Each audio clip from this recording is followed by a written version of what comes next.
Ladies and gentlemen, thank you, thank you. This is your favorite show, Face the People, Face the People, with your host, Comrade Fritz Misodi. This is ABS TV. Please share as you join. We are just starting the show now. We have a lot in the package, and we have a wonderful panelist today. So, ladies and gentlemen, if you are just joining, please hit your share button. Hit your share button. Let's start the show right away. Ladies and gentlemen, I'll go straight away to introduce our panelists today. I have wonderful panelists that are ready to give you everything. And ladies and gentlemen, I'm going to introduce Dr. Ngwambe. Are you on?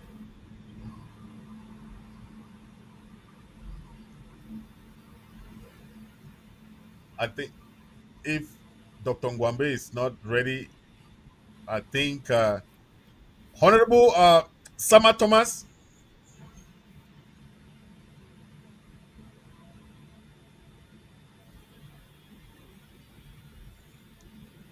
I don't think Honorable Sama Thomas is ready. And okay, Honorable Sama Thomas, can you make some introduction to yourself? I know you are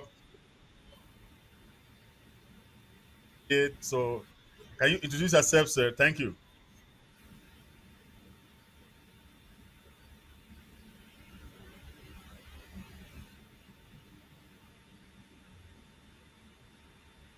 I think there's some hitches there, but I'll move on to the next panelist, Comrade Lihmann. I think you are on. Yeah, can you guys hear me? Yeah, 5 on 5. Okay, thank you very much, Comrade Fritz. Happy to be once here. I want to extend this special greeting to all the Amazonians worldwide. I want to thank all of us for coming out in mass to celebrate the 1st of October, which is our national day. And I think we're going to have a good debate today. Thank you. Thank you, comrade. Thank you for coming. Uh, if Dr. Ngwambe is ready, I think he can come on.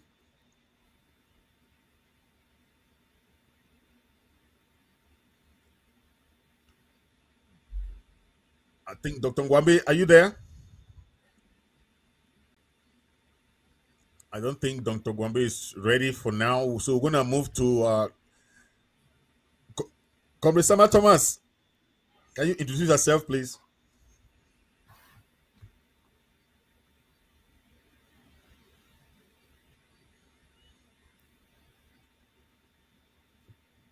I don't think he's ready. But ladies and gentlemen, so today we're gonna have a lot in the package to discuss about.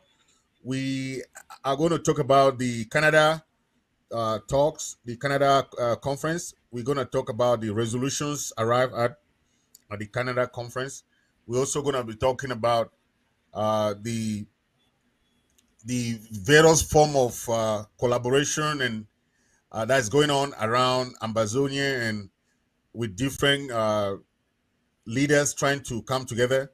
We're going to also talk much about the referendum.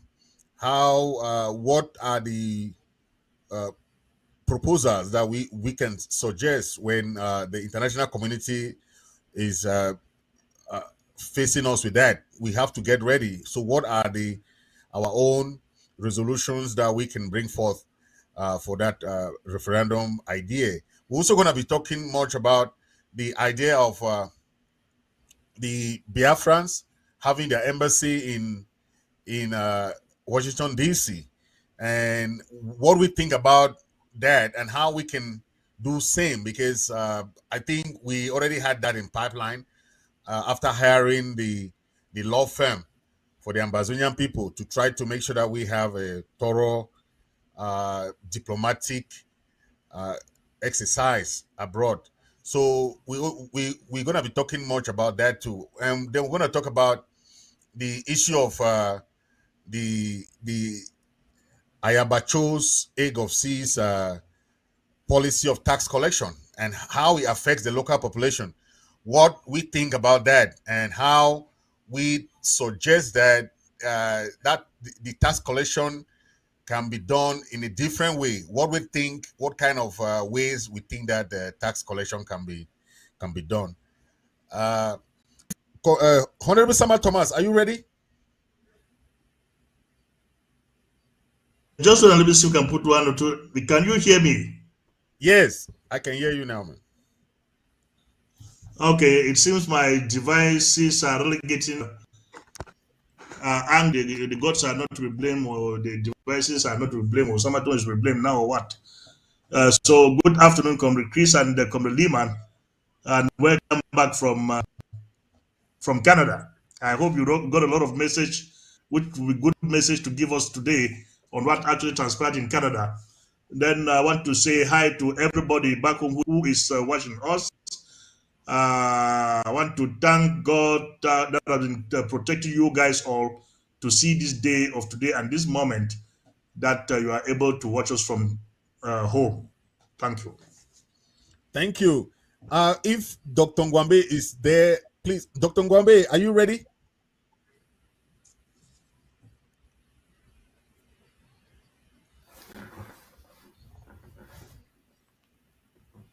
I don't think he is ready. So we're gonna start the show right away. While waiting for Dr. Ngwambe and also Comrade Atemkeng, who is also running late. But the first on the agenda, we're gonna talk about this issue of La Republique teachers strike. You saw how the teachers went on strike. Because they were not being paid for almost 9 months. They were holding them a lot of arrears that have not been paid, the teachers of La Republique and Ambazonia combined. So we're going to talk about this. I want us to give our opinion about this. You remember the struggle started because the teachers went on strike. So we are trying to contrast this. If the teachers are being treated well, or is this almost the same thing that they treated our teachers, where they were being locked up, they were being jailed, they were being shot at. Many people died just for that issue of a simple protest. But in La Republique, nobody died.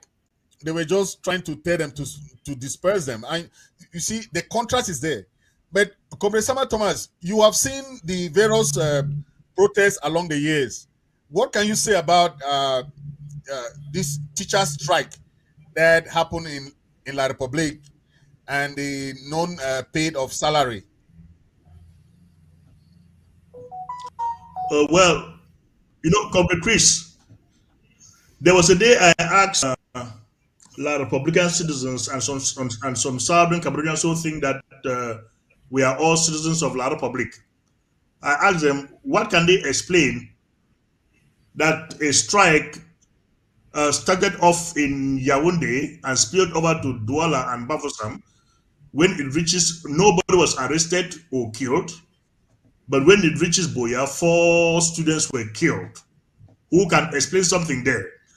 I also challenged them to tell me which student has been banned in La Republique Cameroon, like Southern Cameroonians have been banned from attending any university in La Republique Cameroon. Can you ban your own child from attending your own school in your own country? It doesn't happen anywhere in the world. So if you see all these things talking about ban of this killing of people, just know that we are alien to the system in La Republique Cameroon. We are an people. As an occupied people, you have no voice. You can only do what the master asks you to do. That is why when in Bamenda, people were killed. Tasang's life was even spared because one of our own took Tasang's bullet or us. Tasang couldn't have still been alive today, serving a prison term. So, Larporo will not treat his own the way they treat Southern Cameroonians. They will plead with their own, pay them, and even promise them salary increases because they are La Republican citizens. You cannot maltreat them like you maltreat your colonized people.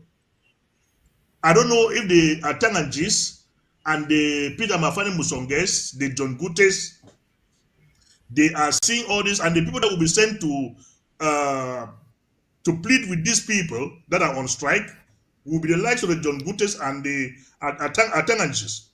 But when they are sent to the Southern Cameroons, they send them, go and tell those idiots, go and tell those are fools that you call your brothers that they should get back home. Those dogs, for if they don't go back home, we are going to kill all of them. And the fools will carry their heads coming to tell Southern Cameroonians that their master has asked us to come and tell us that. What kind of stupidity is that? Anyway, that ball game of yesterday and yesteryears is over.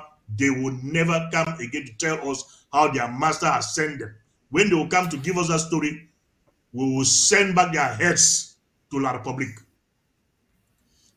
Thank you, Comrade. I want to ask Comrade Lihmann, who is there, and what do you think about the effect of this teacher strike, contrasted with the one that happened in 2016? Do you think it can have a spillover effect? Can you hear me? Yes, 5 on 5, man. Okay, thank you, Comrade Summer Thomas. Always nice to hear that pretty voice of yours. Yeah, I think that, to be very honest with you guys, I don't really follow the news out of La République. It is a country that revolts me. Just the notion of their existence brings a lot of anger in me. But what I can say is La République is a failed state. So I'm not surprised that teachers are going on strike. La République is a construction of France. And it is normal that if you see France going south, La République will be going south, because they live off the resources they get from the Republic of Southern Cameroons. So, the first thing is, when you colonize a people or you attempt to colonize a people, the first thing you have to do is to control the educational system so you can brainwash them and control them easily. So the teachers in La République striking doesn't come as a surprise, because La République has been a failed state. It is being sustained by France and the IMF. Since 1984, when they passed the structural adjustment, La République has never been the same again. It has been a failed state, living off debts that they borrow from left to right, and they mortgage the resources from the Republic of Southern Cameroons, which has now been renamed the Republic of Ambazonia. So I think that the La République has a very subservient population. They have a damping down effect. It's like the alcohol that they serve in La République has dampened their minds. So it is very difficult. I don't think they will be able to have a spill-off effect, because they don't have their mental capacity anymore. Because if they had that mental capacity, they would have been able to tell their government that, hey, look, what you guys are doing to this neighboring country is wrong. So La République being the country it is, believe me, I don't expect anything from them. It is a failed state. And I think that the international community will step in very soon to restore our sovereignty so we can just go away from them. It is a set of people that have their priorities really twisted. Thank you. Okay, before you go to Comrade Mike, Comrade Lihmann, let me add something here. Comrade Fred, Southern Cameroonians never went on strike. Teachers in Southern Cameroon never went on strike because of salaries. They went on strike because of a system, an educational system that was being imposed on the people of the Southern Cameroon, which was alien to our people. But these guys in La Republic of Cameroon, on what grounds are they going on strike? They are hungry. Not just that they are hungry. If you are not a coward, how can you be working for a government that you call the government of your own country for 1 year, no salary, and you keep on working? When I was back in that damn country, I refused that nobody will ever employ me to pay me 50,000 francs per month, of which, when the month elapses, you'll be running after him to get your money, or if care is not taken, you will go to the police to get your money, and you will end up not having that money. Why should I waste my time working to somebody of which by the end of the day, I will not be able to receive what I've already put into that system as remunerations or pay? I will not do that. I will go to the farm.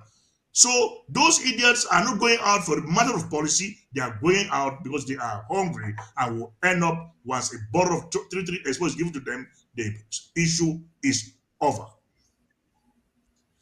Thank you, comrade. Dr. Ngwambe, thanks for coming. That question goes to you.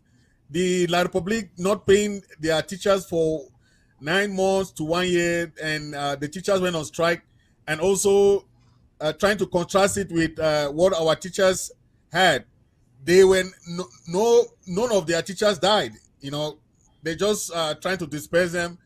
In our own side, whenever we had protests, people must die. There must be some killings, police brutality.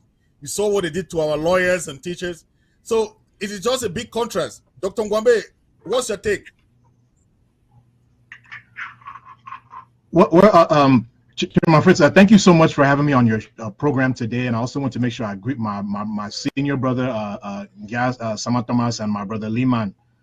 And greetings to all fellow Ambazonians and our liberation forces back home. So with regards to this question about how La République du Cameroon, the difference between the way La République du Cameroon has treated their own citizens and the way they are treating the colonized, I don't think it is any surprise to any of us that the government of La République du Cameroon would treat its own citizens better than those that is trying to colonize. I mean, as a matter of fact, a glaring example that we can even see is if you look at how the government of La République du Cameroon handled the death or the murder of this journalist named Martinez Zogo, who was of Betibolu descent, and then you look at the way they treated the death of a journalist of Amazonian heritage, Wazuzu, and you saw the way they handled those two.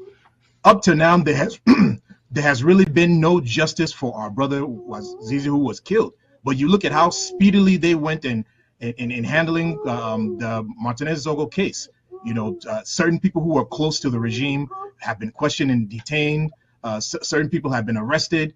It's like night and day. And as a matter of fact, the outcry of the elites of French Cameroon with regards to that particular death of a journalist of their own heritage, it's much more widely broadcasted. They're more engaged in it than it was of our own brother who was killed. So ultimately, Ambazonians, you cannot expect people to cry, people who are not from you, of you, to care about you and to cry for you. We have to care about our own. We have to cry for our own. And then we have to fight for our own, which is what we're doing right now. So to me, what happened with the way La République treated those graduates from their side, I'm not surprised. We know that we're not their people. They know that we're not their people. So that's why they behave the way they behave. Thank you. We are going to talk about this issue of the tax collection of egg of sea.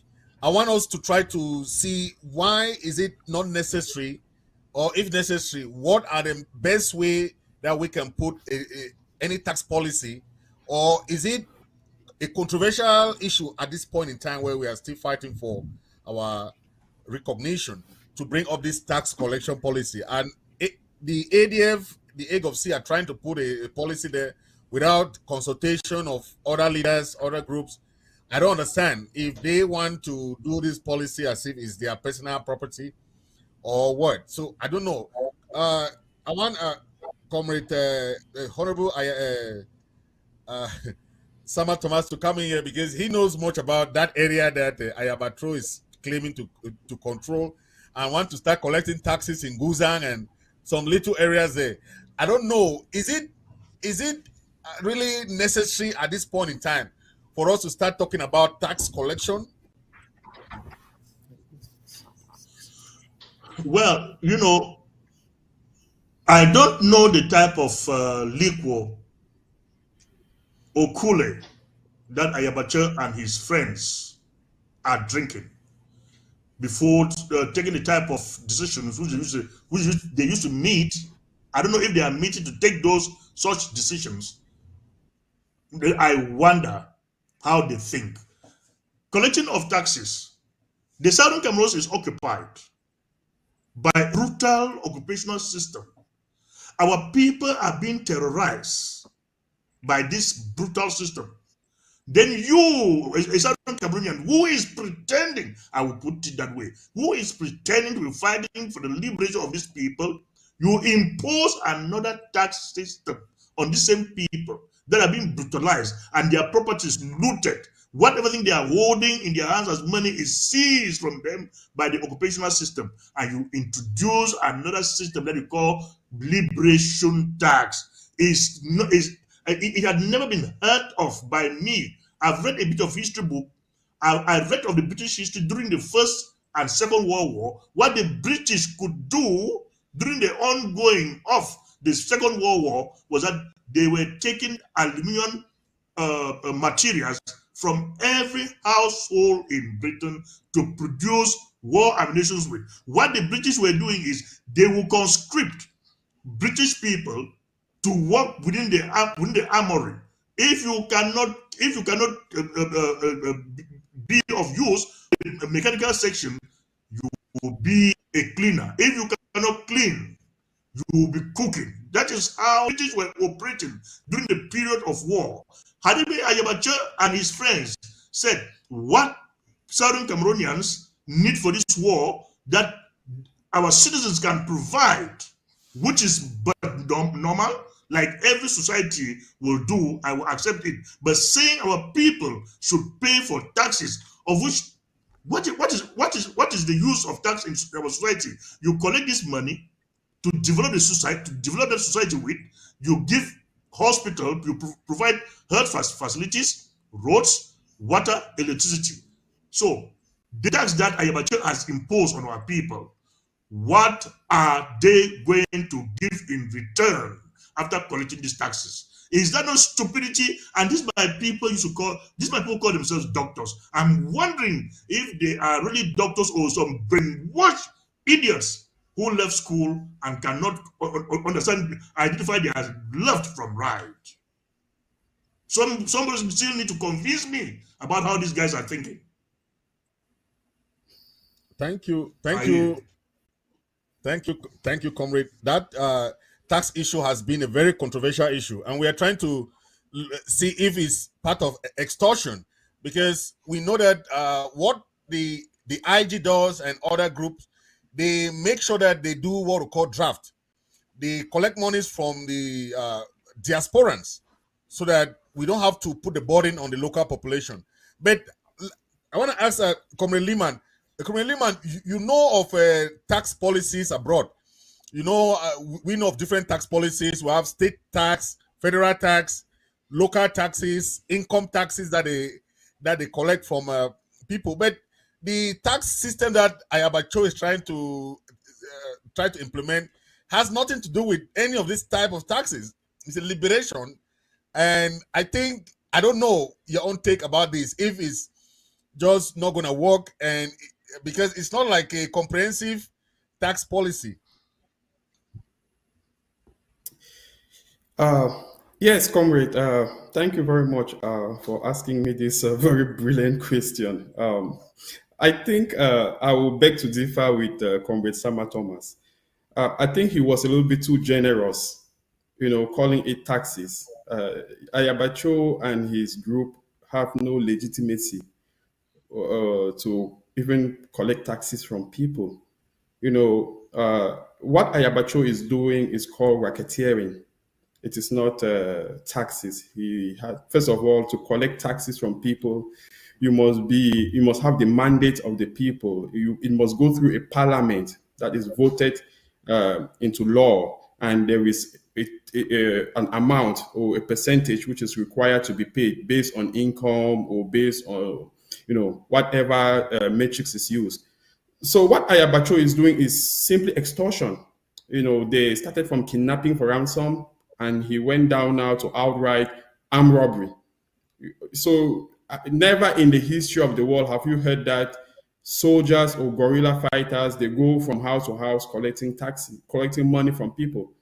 So I will not even go as far as calling it taxes, because to be a taxation policy, you must first of all be a government.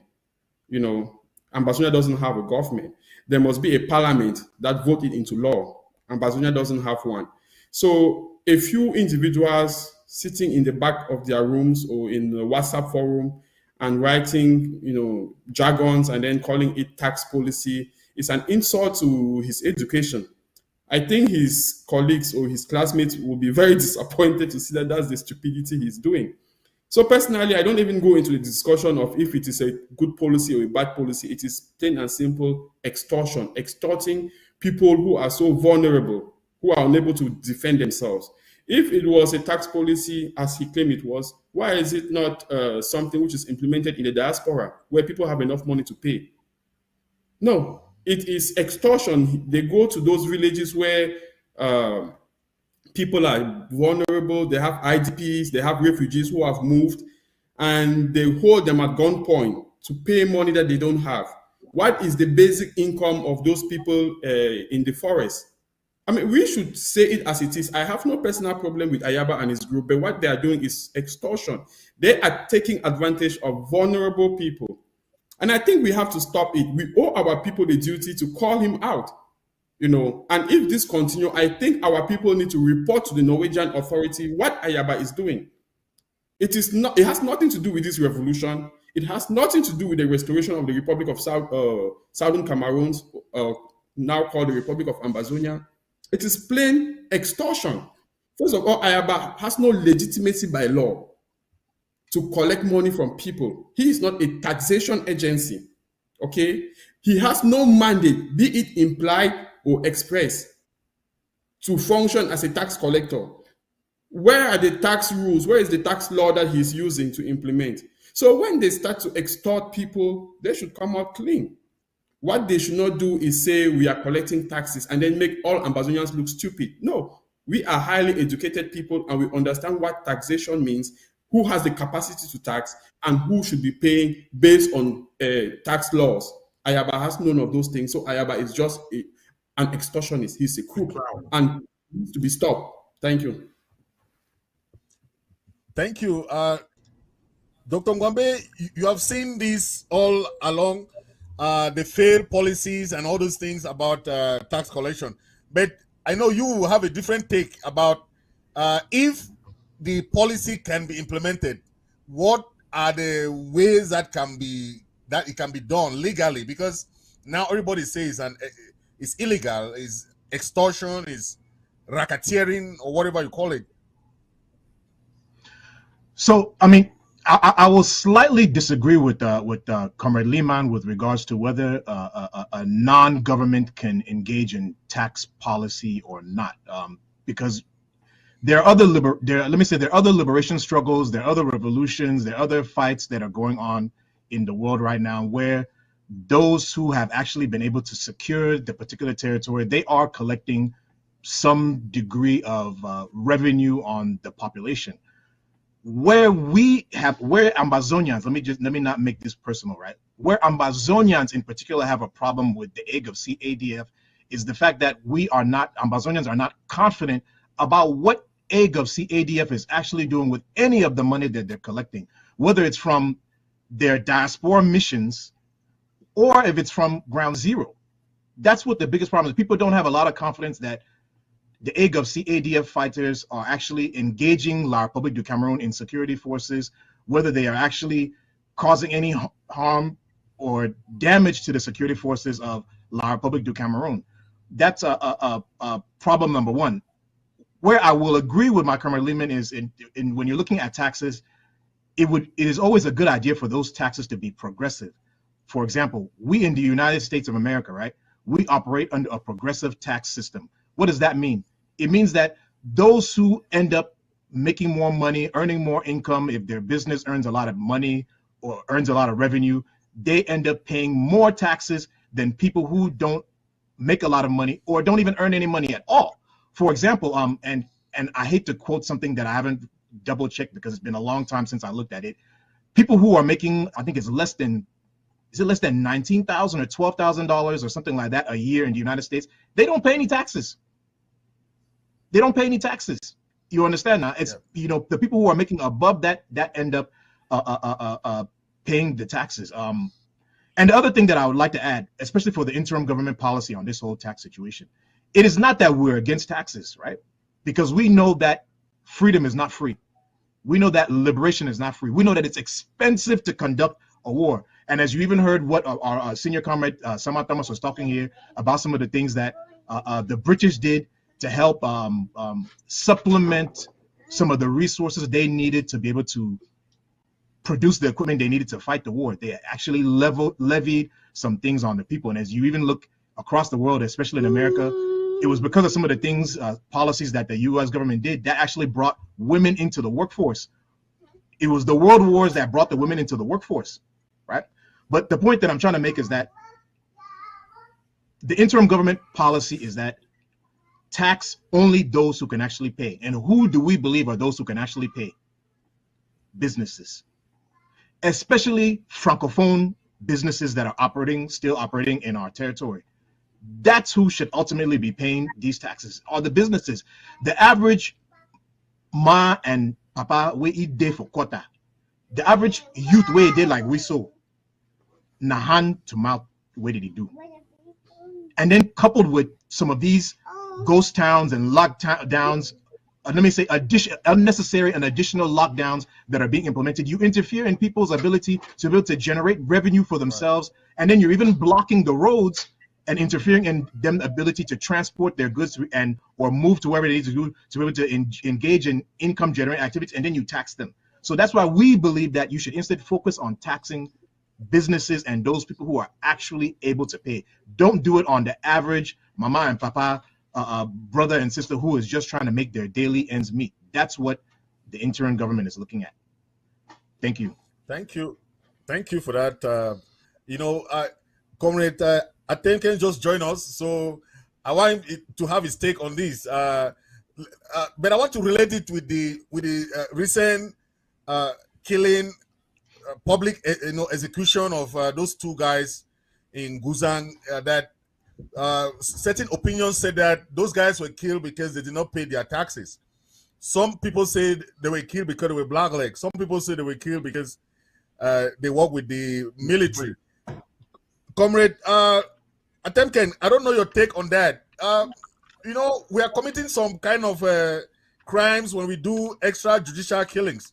I don't know your take if this is an implication to our struggle when we kill people like this, and which is not our culture, to kill, do these public executions.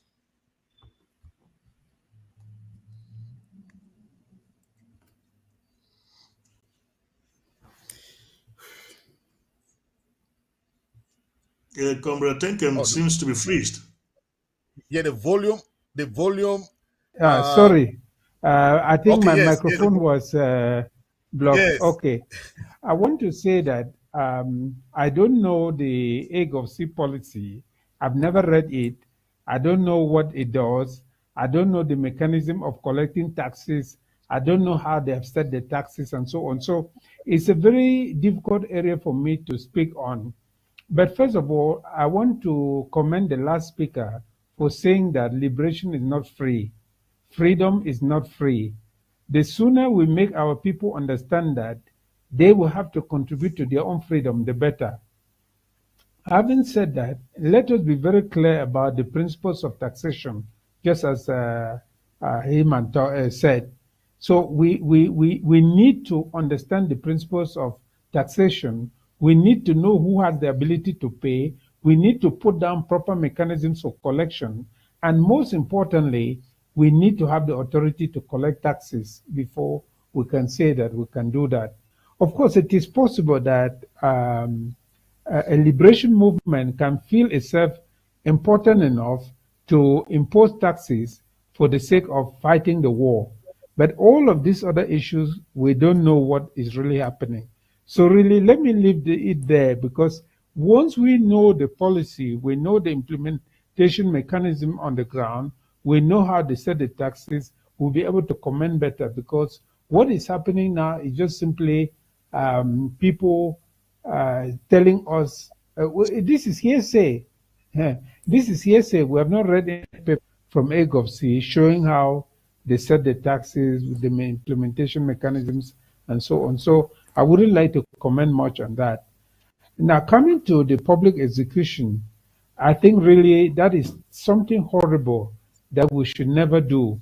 Now, I have raised the issue several times that all the liberation movement need to address the issue of how to treat traitors and blacklegs. Yes, because if we had a policy on this, each of the liberation movements will follow that policy. Without that policy in place, which actually penetrates down to our fighters, you have this situation like the ones that we had in Guzan, which is not acceptable. Which is not acceptable. Even if they were going to be killed, it should not be in public. These are makiza kind of things that we used to hear only in French Cameroon. It should not come to us. You know, we don't know those things of shooting people in public. Whatever they did, we don't know. But our justice is not that brutal. You know, we should always make an effort to hear people out before take punishment against them, whatever will be the punishment. And in any case, it cannot be public execution. I must say that. So completely, that is something that we reject completely. And I make a call again to all the liberation movements. Each liberation movement should think and exchange papers with the others on how they think traitors should be treated. I think it should be a common policy amongst all the Southern Cameroon liberation movement, because it helps all the groups to know how to treat traitors and blacklegs. So I think that's what I have to say. Thank you. But I want to ask Comrade Sama Thomas, who knows the local tradition in that area. And, you know, we have the customary courts, we have the traditional courts where they try people, you know. I don't know what kind of punishment can blacklegs have. I don't know if the guys were blacklegs, but public execution was too far, you know, and I don't know. But on you, Sama Thomas, you know better what kind of punishment can be given to blacklegs. But public execution is a no, no, no, no, no, no. So I don't know. What's your take, comrade? Comrade Fred, if you are asking that question, then I will return it back to you. In your mother tongue, have you ever heard of capital punishment in your mother tongue? Because I've struggled to find out in Bamenda to see if the word capital punishment exists in any village, and I haven't come up with any village that is having capital punishment. What we have in all villages in Bamenda is banishment. If you do something in the village that is so grievous, what we do is we ban you, we march you out of the bounds of that village and blow your dust that you should go never to look back again. So we do not have capital punishment. And again, what is going on in Guzang is because our customary system has completely collapsed, not by the making of our people, but by the ADF and AGOVC that have turned the place. What goes on there now is a reign of terror. They are terrorizing our people, making it in such a way that even the chiefs and the quarter heads, they do no longer have a voice to say anything. So they become the judges. They handle cases. Even the chief is under them now. They terrorize him. If you don't dance according to their tune, they kill you or you leave the village. So they are now the judges and whatsoever. There's no customary system going on again. They are now the law, and they've taken everything into their own hands. They decide whether you live or you die. I don't know. It is people like Ayabache that have created over 90% of the so-called blacklegs that we are having. What can you tell me? That you are holding a gun, pretending that you are fighting to liberate me, and you turn around to terrorize me. You turn around to take what belongs to me. What are you expecting that I should do? That I should go down to pray that, oh, hallelujah, what this man is doing is very good. I will go to the enemy. If that enemy is going to serve my ass from you, I will tell the enemy to kill you. I know that is the enemy, but it seems that enemy at that moment is a better friend than you who is terrorizing me. So we are the ones creating our blacklegs. That's the ADF, not not the ARFs. The ADF is creating more black legs against this struggle than even the enemy themselves. Thank you. I want to take it a little bit international. We saw Amnesty International asking the government of Cameroon to investigate the killing of these two individuals. And we have seen that it has a lot of far-reaching implication on the struggle. I want to ask Comrade Lihmann, what do you think is the implication when it comes to war crimes? When you commit this kind of crimes, and now we're hearing of Amnesty already got this, and they are trying to ask for La République to investigate it. And we know that La République have committed more of these war crimes than we can even think of. But now, because it's still Amnesty still recognize them as people who can have that official, that legal binding to look for the culprits of this crime. What is the implication to the struggle of these public executions? Yeah, comrade. I think I feel really, really terrible. I have to comment on such an atrocious act committed by a group of young men who don't know their right to their left. But first things first, I want to go back a step and link the tax policy to the execution and to the outcome of the international community stepping in. You see, we have to be very careful when we settle on a particular issue without understanding the implication in real life. The reason I will not call the thing Ayaba is collecting money from Ambazonians at gunpoint taxes is because it is racketeering, it is extortion by law. Right. Tax agents don't go with guns and meet people in their homes and ask them to give money. That is no longer taxation. Taxes come as an obligation to the state. And the tax money goes to pay teachers, pay for the military, pay for other things, provide water, food, all those things. And it is a deliberate policy instituted by the social contract. That is, the people have agreed to give that money to the government. It is not an imposition on the people. That is no longer taxes. So let's clarify it. Now, when they take guns to people's homes, and if somebody becomes recalcitrant, do you know what will happen to the person? The guns will take over. The person will be killed. And now, this is a very dangerous precedent that I want all Ambazonians to understand. When we allow individuals to make ideas that they are creating tax policies, then the next thing is that they will tell you that they are the judge, and they will have to start judging people. And then the next thing is that they are the executioner. So they will arrest you, judge you, and execute you based on their personal vendetta. Now, this is why I draw the line. We should be very general when we talk about laws. Laws are general. Laws are not subjective. And that is why I come back that the execution of these people, even if they are blacklegs, is wrong.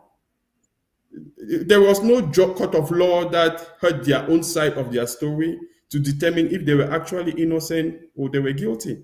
They were executed summarily. Now, I'll even go further than that. I'm not just against public execution. Even private execution, I'm against it. No civilian should be executed. Even if you catch the civilian red-handed, taking the military to show them the amber hideout. The reason is, how far are you not sure that the civilian was taken against his own wish? Or if they have his family and they are blackmailing them, that if he doesn't do that, they're going to kill him. There's a lot going on, and there is no authority to investigate all these things. So any idea of people being called blacklegs and they should be executed is extrajudicial killing. And it is also what they call summary. The worst is the summary execution. Publicly, in front of the families, the loved ones, the children. So let me ask you a question. If that was your brother or your child or the husband of your sister being executed like that, what will you tell the children? So we should be very careful when we endorse certain things. What I'm saying is Ayaba has committed war crimes because they came in and they accepted that they executed those people to set an example. And let me warn Ayaba, okay, I'm saying this publicly and in front of the whole world. Ayaba will leave Norway to prison. What he has done is called war crimes. It has no status of limitation. Even after 100 years, those family will come for justice, and Ayaba and the boys he sent to execute people will go for it. Now, I want to connect what he has done to what what Amnesty International wrote. You see, we have the habit of saying La Republic is committing genocide on our people, right? There is extrajudicial killing, there is summary execution, and the next minute you have Ambazonians committing the same atrocities. So what makes you think that they are going to investigate La Republique for extrajudicial killing and not also investigate Ambazonians for extrajudicial killings? Okay, and even if La Republique is doing extrajudicial killing on our people, should Amba fighters do the same? I want to be very clear. Listen, La Republique has what they call state immunity.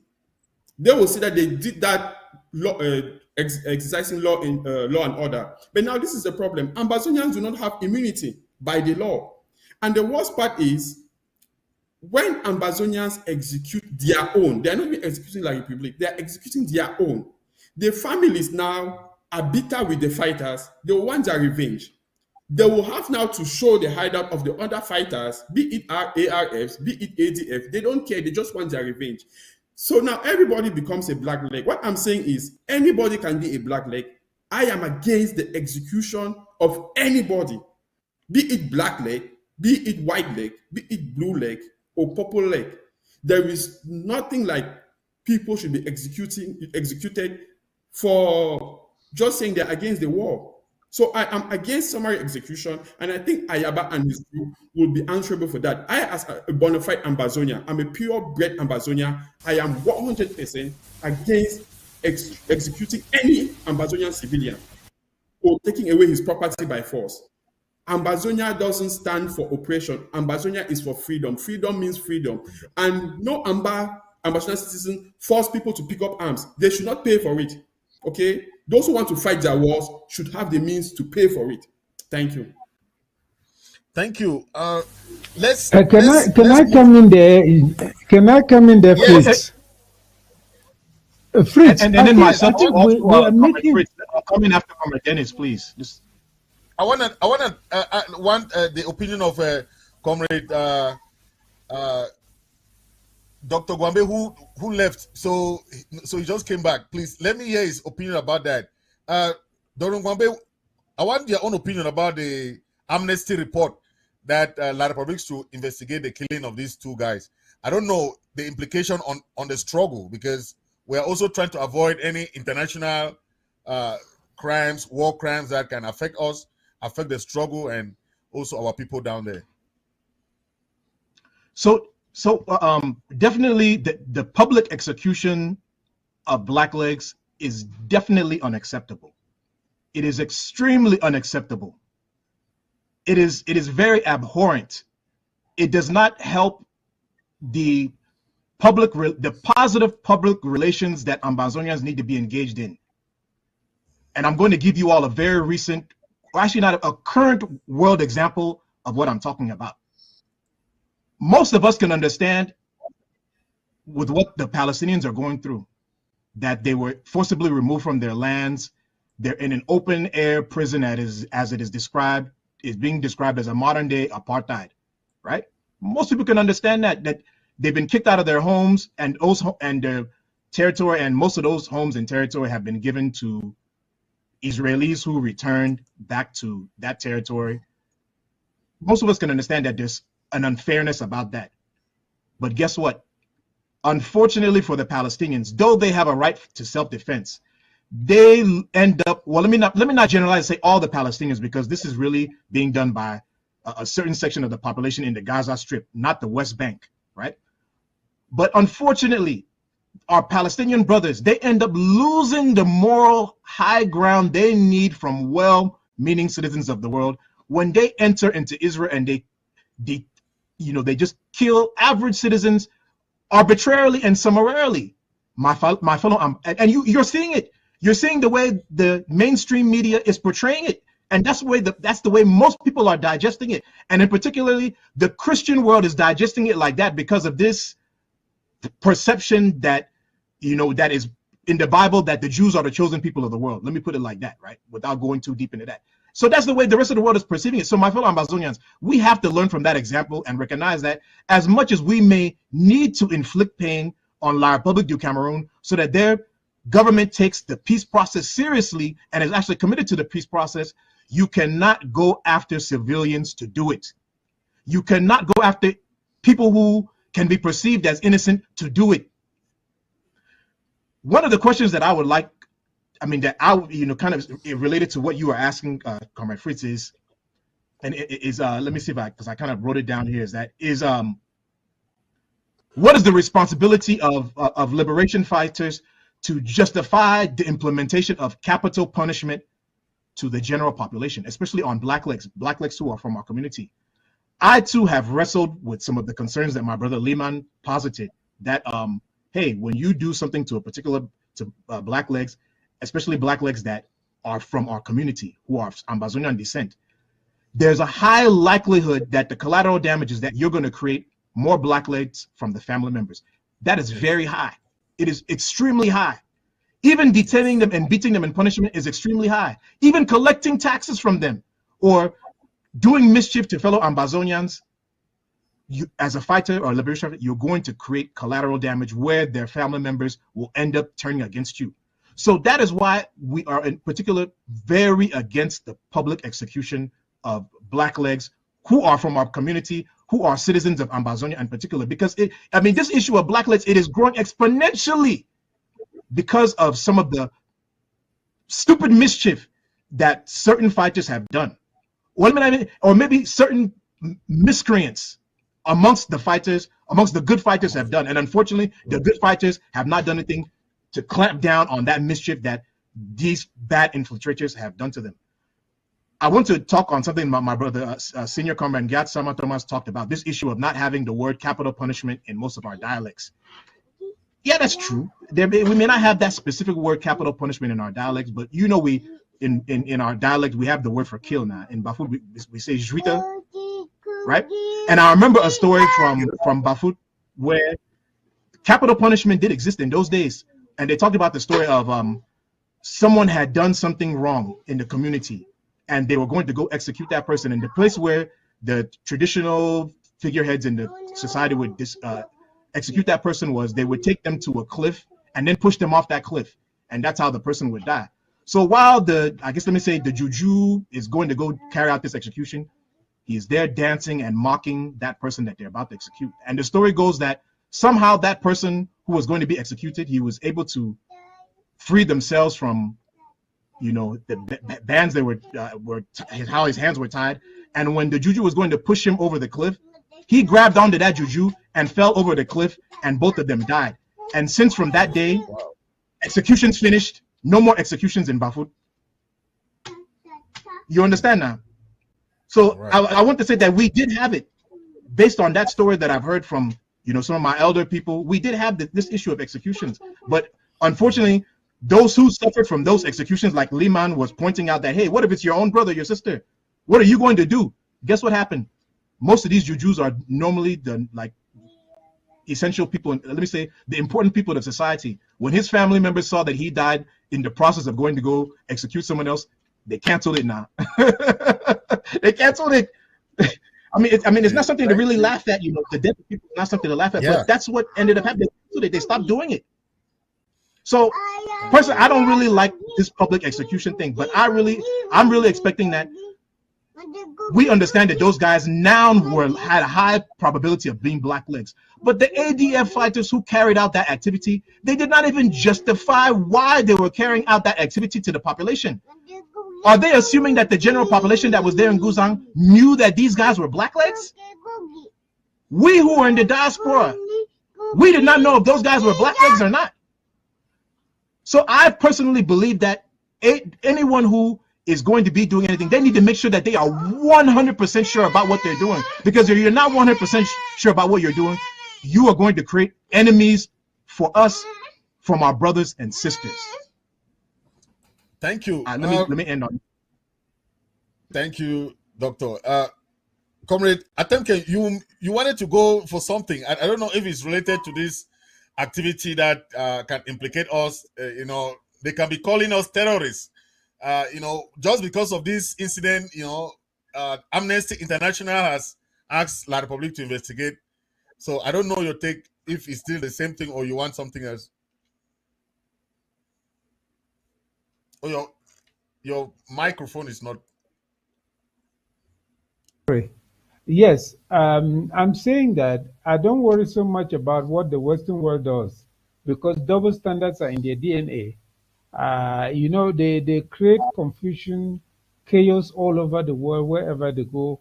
They play double standards on all sides. So what I wanted to say is that coming back to this issue of blacklegs and traitors, we cannot minimize the damage they cause. And we must call them out and say, no, we cannot. No, even thieves don't accept traitors amongst them. Even thieves don't. The question is, we don't have any presence. What do we do with blacklegs? And that's why I'm calling on all the liberation movements to focus and iron out and issue a policy to each other how blacklegs treated, because it's not sufficient to say blacklegs should not be executed. If you say not to be executed in public, that is understood.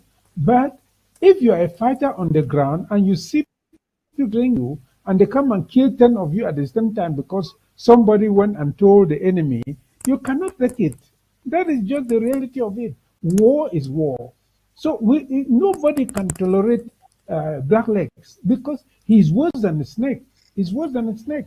Yes, you are in the house with the person. He knows the time you go. He knows the time you come. He goes and betrays you to the enemy. And they come and kill not only you, but the whole camp. All your own fighters are killed by the enemy because of these people who go and betray them, probably for 500 francs or even less than that. Just a lie that La Republique would tell them, and they will go and betray the people. No, we cannot accept traitors amongst us. That is simply not acceptable. That is simply not acceptable at all. We should make this very clear. Those of our own people who are acting as blacklegs, let them know that we cannot tolerate them amongst us. Yes, this should be clear. This should be clear. Whatever they will do, we have to agree on how to treat those traitors. But we cannot sit here and say, oh, we should not kill traitors or we should just tolerate it. No, there's no way we can tolerate traitors. No, I'm blacklegs. There's no way. It is true that individuals can act wrongfully. And that is why I want us to agree on how traitors should be treated so that when they are treated according to the principle we have laid down, we know that we all agree that this is the way traitors should be treated. But there can be no question of tolerating traitors. No way. No way. No way. Everything you do, you see, you spend millions to go and buy equipment, they go and leak it out to the enemy, they come and on the way, you lose all of that money, lose the people who are carrying it, lose everything, just because people who don't have a principle of saying, look, this is my country we are fighting for. I cannot benefit anything for La République du Cameroon that is causing them to go and betray their people. They will kill him after that. So he is wasting his time trying to betray his own people. Our people need proper education on this idea of going to sell their people to an enemy who is there only to exploit and use you. And after you have your brothers, they will also come and kill you, when you are no more of any use to them. So we need to educate our people about this principle, about this fact that treason is not acceptable. Playing blacklegs, going to betray your own people to the enemy, no way, we can't accept that. No, you better cross and go and live with the enemy than to live amongst us and betray us. Thank you. Thank you. Thank you, sir. Let's delve into this issue of the Biafrans opening a diplomatic mission in the USA.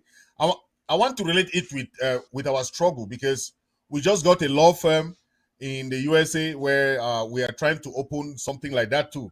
I don't know. I want to ask Comrade Lihmann the benefit of a diplomatic mission.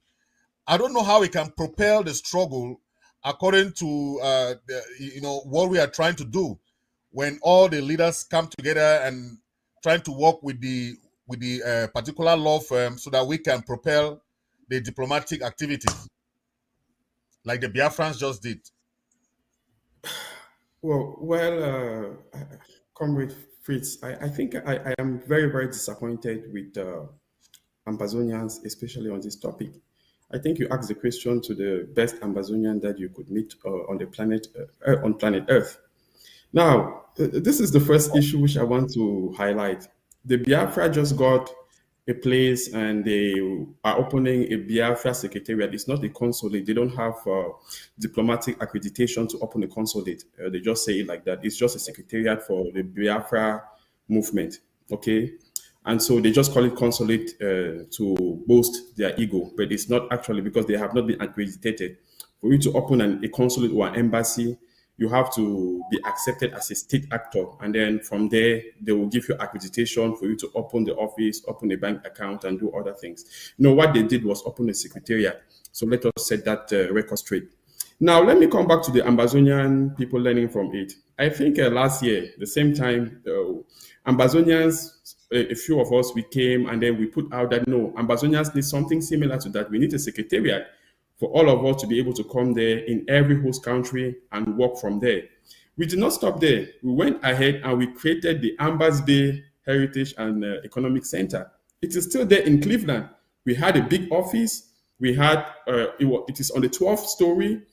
We have everything going on there. We registered it with the authorities. We have a bank account, and we said to Ambazonians, listen, for us to use it in the United States, all of us come in there. I don't care if you're IG, you're APLM, you're SCNC, let us start using that office, all of us, so that it acts as a diplomatic channel where we can sit there and we can petition them and write the Congress, and they reply us to a fixed address. So we already have an office in Cleveland, which is being paid for. But Ambazonians have refused to acknowledge it because it is not from their group. We have gone back to the groupist tendency. So we see what the Biafra have done 1 year after what we had done. Okay? In the office is there in Cleveland, we are using it. But we shoot ourselves in the foot just because we don't want to give praises to A, B, or C, or we don't want to acknowledge the effort of A, B, or C. Same thing which Comrade Chris did. Comrade Chris went out, tried to get a lobbying firm. The problem I'm asking is, why have we not been able to say, okay, all Ambazonians in the USA, this is what Comrade Chris has done. Can we come here? Let's meet somewhere at the Secretariat, which we have also created, and we join effort. We push for that to become an all Ambazonian thing. No. What we have going on is this, what I call low self-esteem, where Ambazonians feel that if we support an initiative which is not being pushed by my group or my leader or my IG, then I'm not, I'm giving credit to the other people and not me. But no, if we see ourselves as Ambazonians, okay, first, before being IG or AGOVC or APLM, you see yourself as Ambazonian, any gain for Ambazonia will become a gain for all of us.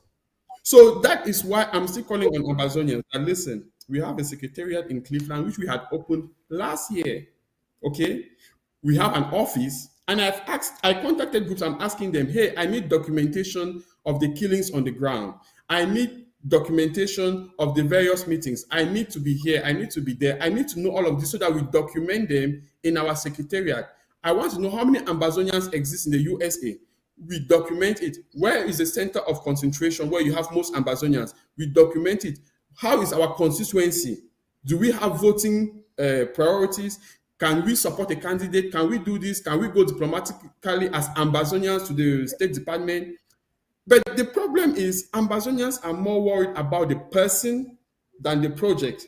They are more worried about the individual than the ideology. So the Biafrans just opened an office yesterday and we are here celebrating. But Ambazonians opened a secretariat last year, okay, and asked everybody to come there. And people said, no, it is not from my group. So you can see what groupism has done to us. It is a terrible thing. And what I'm saying it with a heavy heart. Until we stop this low self-esteem, we learn how to come together, hold each other by the hands, work together as one people, under one nation, under one flag, sending out the same message: we shall not be part of this Ambazonian restoration quest. Might be our children will be the ones to see Ambazonia. We will fight all of our lives and we will miss the goal because we refuse to do the simplest thing on earth: hold each other's hands and work together as a nation under subjugation. Thank you very much. Thank you very much. I want us to think about the diplomatic gains that we can do, because we are trying to work on diplomatic issues so that we can prepare the struggle. When we talk much about the past, it's very difficult to really propel the struggle at this point in time, because a lot of issues have gone wrong, the dynamics have changed. But someone like Comrade Sama Thomas have been there for a while, and he knows all the diplomatic moves that have been going on in the past. And I don't know, Comrade Sama Thomas, opening or having a diplomatic office in America, what is your take about that? Can it really propel the struggle, or what do you think about that?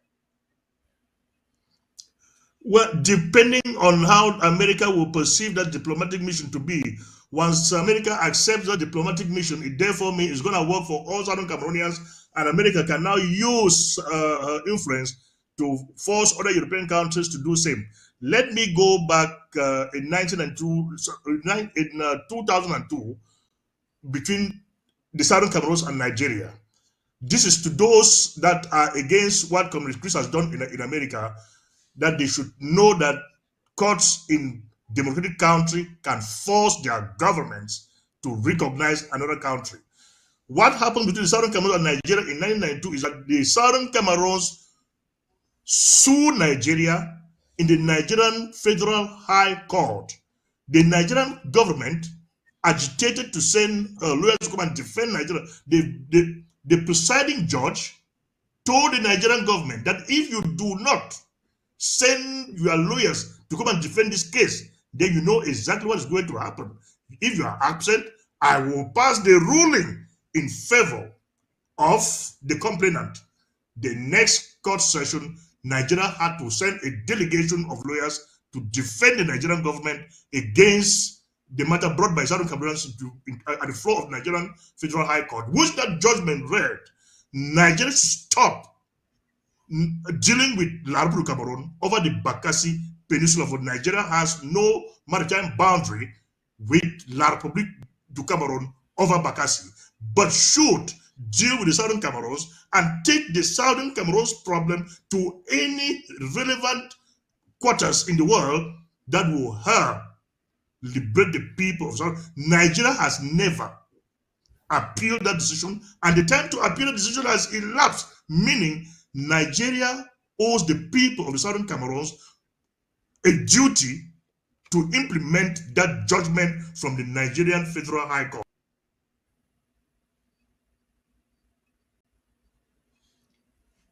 There's a network hitches there. I'll ask Dr. Comrade Atemkeng to come in here. Dr. Comrade Atemkeng, you know much about diplomacy, and you know that we have been pushing for these diplomatic moves. I don't know your take on that. If the benefit of opening a diplomatic mission where all Ambazonians can agree that yes, this is our diplomatic house to carry out our activities, I don't know if that would be beneficial at this point in time. Let me say that the purpose of that mission will not be for Southern Cameroonians, because you see, you open a diplomatic mission in a country where your citizens will be coming and visiting and so on. But in a place like America, where people are just involved in the rat race and running around, it is not Southern Cameroonians that will come. The most important thing about that diplomatic mission is that it's a sign of seriousness of who we are. Because once you have that, people know that they can visit that place, hear your story firsthand, get documentation from you, and so on and so forth. But at this stage that we are, what we need most is finances. So if we can use that office now, from the seriousness that that office portrays to potential sponsors, and convince them that, look, these are the facts of our case. We are already at this step. Through this, we will move to this step. And the person is convinced, they can put down some resources to help you. So this is something that can be done because of that. We have gone past the point of just public lobbying, where we are just making public education to make people understand our story. No, at this point, you are looking only for decision makers who can influence the outcome of this struggle, the outcome of this conflict. You are not, it's not public education anymore that you're after. No, you're not public education. If somebody comes there who genuinely says, look, I want to know what this thing is about, okay, that is a plus. But at this point, you just want a place where people can locate you, people can come and get documentation, and from that place, you can write to people, contact people, make calls, talk to people directly, negotiate things, and so on and so forth. This is the value of such an office. You see, this is the value of such an office. But we should not conceive of that office as the place where you do public awareness. Just no. We have gone past the point of just public awareness. And that is why when we are contacting somebody to lobby for us or meeting a country, it is not just about trying to make the country know our problem. No. We must have a list of things that, look, we want you to do this for us. We want you to do this for us. We want you to do this for us. Can you do this? Can you do this? Can you do this? This is how we must approach the issue of diplomacy in the world now to move forward our case, because it is gone past the point of just public education. So it is very good.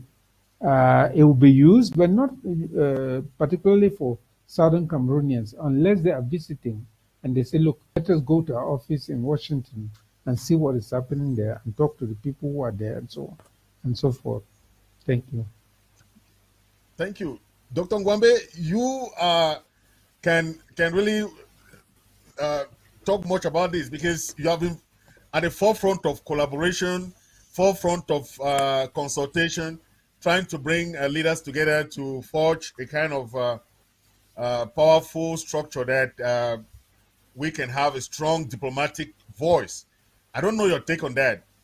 Do you see any other arena or avenue that we can take, like what our fellow comrade just said about the benefit of a diplomatic structure where we can use it to propel the struggle?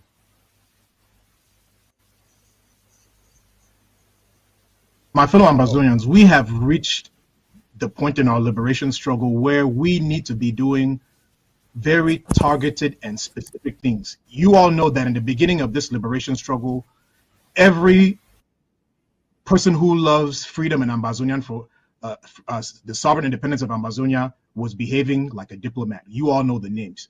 We saw all kinds of people going to U.S. House of Representatives, snapping pictures there, knocking on doors. We saw people in Europe doing all kinds of stuff like that. Right. And guess what? The people that count, foreign diplomats, still said, it doesn't, we've never seen anybody from any of your stuff coming and talking to us. And that was an embarrassing statement for some of these people to make. And guess what? We have gone about and we found a solution to that. The first part of that solution is a professional spokesperson. And the reason why we have a professional spokesperson is it goes back to what I just said earlier. And to build on it, we have too many different messages going out there. Some people are saying a non-binding plebiscite. Some, we are saying an internationally exclusively an exclusive internationally supervised referendum. There's some people who are saying negotiations. Some people are saying 1608. Some people are saying, et cetera, et cetera. We need to have a unified message. And what we have been advised by a very key and important international stakeholder, someone who actually studied revolution, someone who studied liberation, because my fellow Ambazonians, you've heard from many of our people who are in positions of authority in this struggle who say, none of us went to study liberation now. None of us went to study revolution. But guess what? The people who have been advising us are people who know about international relations, people who have been at the top of it, involved in it. And they've given us this advice that, hey, you need to have a unified message and you need to have a coherent ask. And by having, and they said that you need to have a professional spokesperson who is doing this for you. And the main reason why we need a professional spokesperson who can be doing this for us is because, my fellow Ambazonians, you and I who are living in these countries, this stuff is not our side of expertise. Some of us have not gone to school to be doing any of this stuff. Some of us are not working on Capitol Hill or have been, how can I say it, a staffer to a local congressman or a staffer to a local state senator or to a congressman. We don't have that access. The only access we have is just maybe as an average citizen who votes, who can knock on the door, who can make a telephone call. But that stuff in this country, it's not enough. Let me not say it does not matter. It's not enough. The people who really help implement policy, who help define policy, who help research policy are the professional spokespeople. That's who they are. And you know why? Because they used to work for some of these Congress people. They used to work for some of these senators. They used to work for some of the governors. They used to work for some of the member of parliaments. They used to work for some of the prime ministers. They used to work for the president. That's why these people are essential, because they have the access that you and I don't. Where I come from in Bafut, before you can speak to the fund, you have to, there's a particular traditional right you go through to go and do that in order for you to be able to speak directly to the fund. If you don't have that, you have to go through someone else who has gone through that rite of passage. That's essentially what is going on, my fellow Ambazonians. I really pray and hope that you all can understand this and internalize this. You know, I do want to commend my brother Lihmann for setting up his structure, but this is what I would like to say about that. We Ambazonians, we need to find a way to work with each other, right? We need to find a way that if you see another entity that has the resources that maybe you as an individual you do not have, but maybe they are lacking your ideas, don't be afraid to find out how you can work with that structure. It is really unnecessary at times to go and be creating all these additional and auxiliary structures, which are good. It's not that they're bad, they're good. But sometimes as an individual, you may not have the resources, you may not have the personnel, you may not have the exposure that you need to take that, your idea, to the next level where it's going to benefit everybody. That's why you see people who start businesses, right? They may have the idea, but they don't have the money, right? That's why they go and they see the venture capitalists, and the venture capitalist is able to give them the money, even tell them, hey, this money, you can use it to get some of these type of people who can surround you, right, to help take your idea off. That's what some of this stuff is. So I really have to implore my brother Dennis and anybody else who may be not able to understand how they can be part of another structure that is actually has the let me say, the structuring that is needed, that has the personnel, the finance that is needed to help take your idea to the next level. You are welcome, right? We are all fighting for this thing together. Do not be afraid to find a way to interact with that structure and find a way that you can incorporate your idea there. Don't go and be doing this lone wolf stuff, because it's a lot of this lone wolf stuff that, yeah, it may be good for the future when Ambazonia is an independent country. Having a structure like this will be good. But for right now, we need a lot more focused efforts and not individual efforts. Thank you. Thank you. Fritz, Let's can I step in real quick since he called me, please? Okay. 30 yes. seconds. Thank you. All right. Yeah, first thing, I want to thank you very much, Comrade Ngwambe, for that brilliant exposure. But the first correction I want to do is, it is not my thing. The secretariat we open in Cleveland is not a Lihmann's thing. It's not a, I don't belong to any group, first of all. What happened was, when the idea came, we said, okay, when you look at Skakov, we had a resolution there that we should open a secretariat. You look at the Hagerstown, it has a provision that we should open a secretariat. Before that secretariat was opened last year, it took us over a couple of months. I think Dennis Atemkeng was part of that committee. We met with people from South Africa. We met with, we invited all the groups in Ambazonia to come and let us embark on that project. You know what happened? Some people came in, like Adrian Gang came in from out of state. You have people who used to be in Maurice. You have groups from Boston. They came here, okay? But the political pressure groups did not show up so that they will say it is a Lihmann's thing. No, the secretariat was open by Ambazonians for all Ambazonians, and it is still there. So you are free. Let's not go to the past. The secretariat is still there. Can Ambazonians come in and use their own secretariat rather than being envious of Biafra, because we already created that secretariat? We registered it with the United States government. We have a transparent bank account. Everything was set up. So when you say my personal thing, a Lihmann's thing, there you are just being a little bit off the rail, because it is an Ambazonian secretariat. I don't own it. The registration papers are there. I can publish it here if you want me to do it. So we should be honest enough to acknowledge that the problem we have is that if it is not from my group or from the person I like, we're going to fight it tooth or nail until it is dead. Now, when it is your turn, you bring up something good, people will also fight you. So this is very simple. I've been very open about it. Ambazonia already have a secretariat, which is in Cleveland. If you guys want us to move it to DC, we will do it.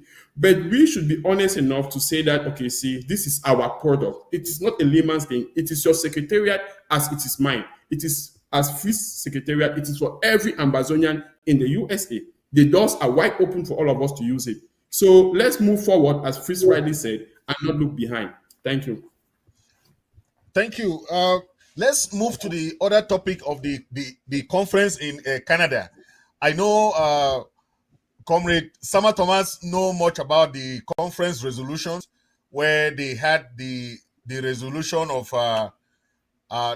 they talk of collaboration, those resolution that the conference had, and most of the time saw that the resolutions, most people said that the resolution were not really or the like agree of a unified collaboration structure. They talk about coordinating humanitarian response. They talk about protection of homeland and increasing effective education. But nothing was said about referendum. Nothing was said about diplomacy. Nothing was said about any forging ahead that we know that we are trying to look at. But Comrade Thomas, looking at the SCPC conference in Canada, what is your take about their resolution and their own proposal and that they came about? The very first thing I would like to say is that Southern Cameroonians are fond of reinventing the wheel. That is what, like Comrade Lihmann is saying, is what is killing all of us.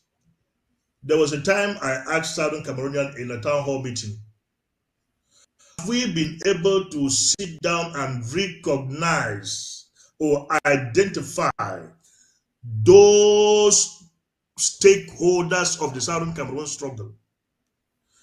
I told them, if we are sincere to ourselves, let me be generous enough, like Professor Lubumba used to say.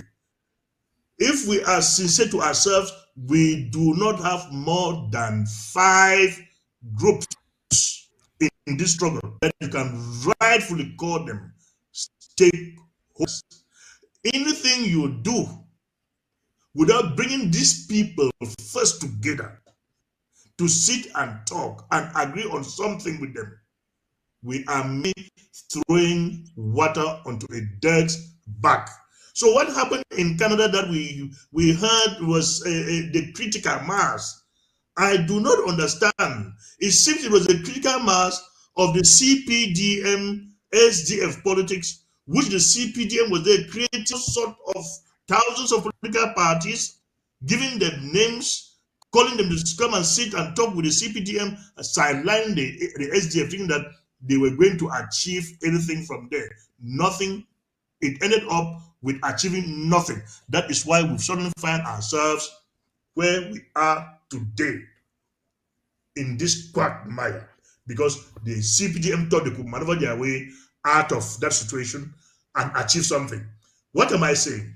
The SCPC, or they call it what, that met in Canada, is a good initiative. But there is one thing which I don't like about it. CDN being whatever they call they call them. The role that CDN is claiming they are playing in all these things, what role will a country like Canada play to mediate between the people of Southern Cameroon and La Cameroon? What role would HG play? How can you, a Southern Cameroonian who is as involved, who is as antagonized, who is tortured, like the Southern Cameroonians say, you are neutral? Neutral in what sense? The only people that I can claim in the Southern Cameroon who can come in between us, who are like belligerent, who don't want to see eye to eye or sit and talk with our brothers, is the mission, is the various generations in the Southern Cameroons, which have tried it some time ago and it failed. But in order Southern Cameroon to stop coming in between us, to say that I want to come in between you people, of which you don't even have that mandate of the people to do that job, is a waste of time. But the question I will now ask my brother Comrade Lihmann is, with all the resolutions taken in Canada, seeing into it and knowing fully well that if we do not come together, bringing in the principal stakeholders, is not going to work. What is the way forward now?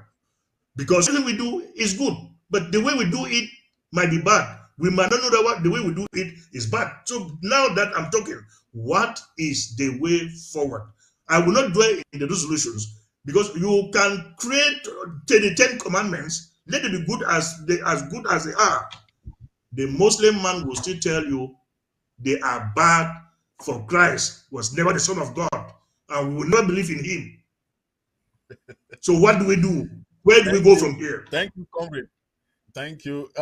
Let me go to Comrade Lihmann. Comrade Lihmann, I watched you on the conference trying to tell those women that they are trying to call us Norwest and Southwest. You was very mad at them. So I want you to come in here. But you really mentioned a very important facts during your take during that conference. You mentioned that we are not internal slave. We are not that we are being subjugated, in a kind of this kind of fire of occupation. I want you to tell us on all those days that those guys spent in Canada, and they came out with this resolution. What is your take about the resolution? Does it really meet the expectation of what people expected? Well, thank you very much. Comrade Sama Thomas really made me almost burst out in laughter. You see, I think he said a very, very important aspect which is plaguing us, right? The issue of implementation of policies, or even if we can call them policies, or implementation of resolutions. It is like the New Year resolution that everybody always say that this year I'm going to lose weight, I'm going to do this, I'm going to stop smoking, I'm going to stop drinking. The next day, they are back to the same old habits, So that is simply what happened in Canada. So Canada was an opportunity, which I would say a missed opportunity, okay? The reason is because we were hoping that the organizers will come forth, be very open about their challenges, their inexperience, their difficulties, and their strong points, okay? If the organizers were open enough, it would have been very different. But what happened is there was a lot of, let me start with the success before I go to the failure. I always prefer the good news part, good news first. The good news in Canada is that it shows that our people are willing and open for a change in direction. They don't like the way the revolution is. They want something to be done differently. That's the good news there. And from the resolutions, they had something really good, like they're calling on Ambazonians to come together in their various countries and create secretariats, which is something good, okay? We should cherish that and appreciate them for that. We should give them at least a B- for those good resolutions. Now, if we move a step forward to the actual conference, which Comrade Dennis, I will speak under his control. If I say something out of line, he is free to interject anytime, because he was part of it also. So what happened in Canada was a big disservice to all the efforts we put in. Okay. The first thing I will highlight is the organizers remain anonymous, and it pushed the impression that the CDN was controlling everything. The organizers were not forceful there. You did not even see them. All you saw was CDN presentation and some women from La République du Cameroon. That was the killer boss there. That is what really struck me the wrong way. And now the second thing is that the organizers were inexperienced because they did not know who to invite and who not to invite. Because if they were aware of who to invite, they would not have invited the Cameroon Women Association to come and do a presentation for almost 2 hours, right? Calling us Northwest and Southwest of La République du Cameroon. And again, I will not blame the women because they are going back to La République. So if they say anything out of line, they will have it with the authorities. And then the next point which I want to highlight is the naivety of the organizers. Okay, the organizers were naive on who they were inviting. You cannot invite women from La République to a conference of Ambazonians coming forward to chart a way forward. That was the biggest problem. And then they had the speaker, the guest speaker, and I'm going to dwell mostly on the guest speaker, the CDN guest speaker, and the white person who was brought in. I forgot his name. I will start with Madame Lillian. Madame Lillian is an educator, I think so, but she's a CDN expert. But the problem is that Madame Lillian is not an Ambazonian expert. She doesn't know the conflict and the history of our people. She is just an average person who went to school, defended his thesis, got his doctorate or her doctorate, and she thinks that she can speak on behalf of Ambazonians, right? She presented a report, a CDN report, as she said, that detailed the school attendance and the human rights records going on in Ambazonia. And she went ahead to say that the government schools were operating at 50% capacity and the community schools were operating only at 10%, which is really bad because we don't have government schools in Ambazonia. The government of Bia doesn't control any schools. We have public schools that are funded by taxpayers, okay? If it was for the government, none of those schools would be open. But those are public schools funded by taxpayers. And so she said government schools are operating, which gave the impression that Ambazonians are not promoting schools, but the government is promoting schools because the 50% of schools that are functional are government schools. That is what rubbed me the wrong way. And now, she did not stop there. Madame Lilian Atanga kept on calling us non-state actors, calling the Amba fighters non-state groups, okay? And now this is what I tried to explain to them, which they took it the wrong way. Ambazonia is not a non-state actor, okay?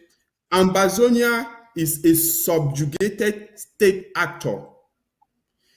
Think of Ambazonia like a black man in America in 1972, when there was still slavery. Will you call that black person a non-human being farmer? No, you will say he is a subjugated or an enslaved human being. Right. Okay. The right word is an enslaved human being. So Ambazonia today is not a non-state actor. It is a subjugated state actor. Subjugated state actor. Correct. Exactly. And all Amba fighters are not non-state groups. They are subjugated state militia. Okay, they are state army. Look, for example, I want to use a good example like Switzerland. Okay, you understand why I call them non-state army or a subjugated state army. Your pardon. Switzerland doesn't have a standing army from long time ago. But if you attack Switzerland, all the able-bodied men will be given weapons to fight against the enemy. Okay, it doesn't make them non-state. It simply is because of the way their constitution is. The Republic of Southern Cameroon never had a standing army.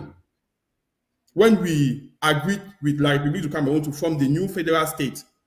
So in case where we are now under subjugation, every able Ambazonian by the Geneva Convention have the right to pick up a weapon and fight against La République du Cameroon. It is by law.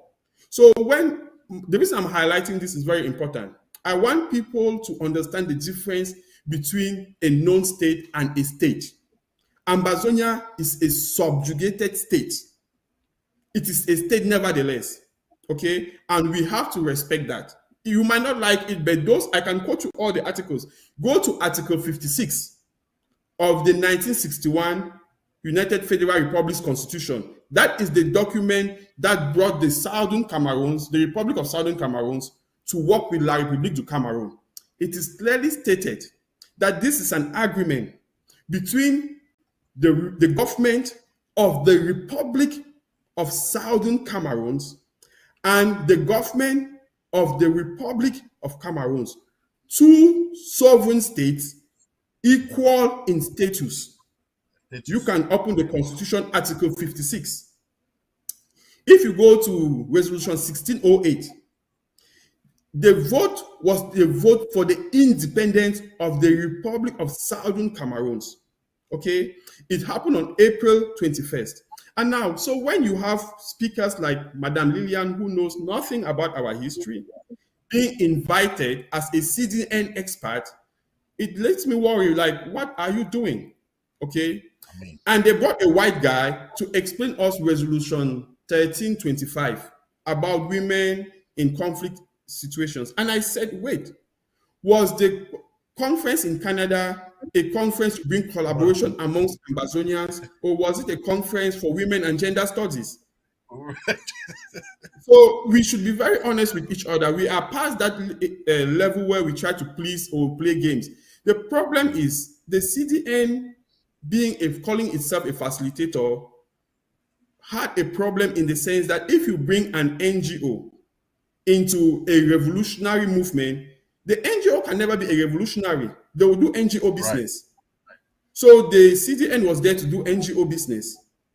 Whereas Ambazonians were thinking that maybe since they are here, they're going to help us. No, the CDN has nothing to offer to Ambazonia. Full stop. I don't have a problem with them. They are doing their best, but the CDN has nothing to offer to Ambazonia. We are in a revolution to restore a sovereign state. Okay? Right.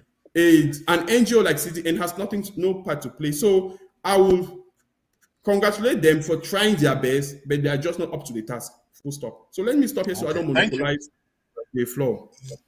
Yes, I want to ask Comrade Denis Atem, who also made a very powerful contribution there, when he asked those ladies to respect, our flag, respect our, that we are advocating for either a referendum or advocating for a separate state.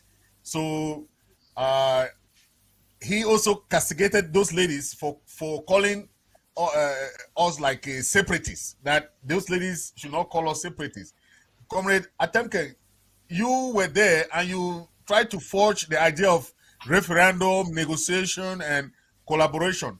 What's your take on what those ladies presented and you become independent? Read every African history. So please let us declare, my dear ladies, we appreciate your work, we appreciate what you are doing, but we want you to be upright and clear. Don't go and take shelter under the enemy and pretend that you are working for peace. What kind of peace then? You are not calling for justice. We don't see you. In fact, the first speaker just mentioned many things that you would have done if you truly believed in justice. But we have not seen one single thing that you did as people who believed in justice. You have never called La République out for the Ngwambe massacre, for all the massacres that they commit in Atete and against our people. You have not called them out for running away from dialogue. You are there talking about what kind of dialogue? How long shall we stay in dialogue when the enemy is not coming to the table? And you have no courage to tell the enemy, please, we are waiting for you on the table. You are the one that is frustrating dialogue. Okay, let us say that you have no courage to say so. Why are you not even coming to your people and saying, look, this is what we should do to get La République to the table? You were talking about talking to the other side. We believe in talking to the other side also. We believe in talking to the other side. And talking to the other side means inviting them to make their case. To make their case. Can you make a case? Wow. So that was except. So we just tried to play it so that Comrade Atemkeng. Yeah, go on, sir. Well, I don't want us to focus on the criticism of this conference. Let us look at how we can move forward, because pointing out the mistakes that we had pointed out before will not help us anyway. Um, in fact, I pointed out also to them that there are a number of issues that have to be addressed. You take, for example, the Restoration Council.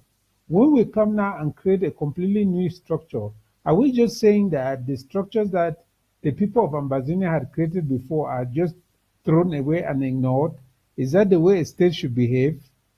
I asked them about the referendum. This is a central issue in our struggle.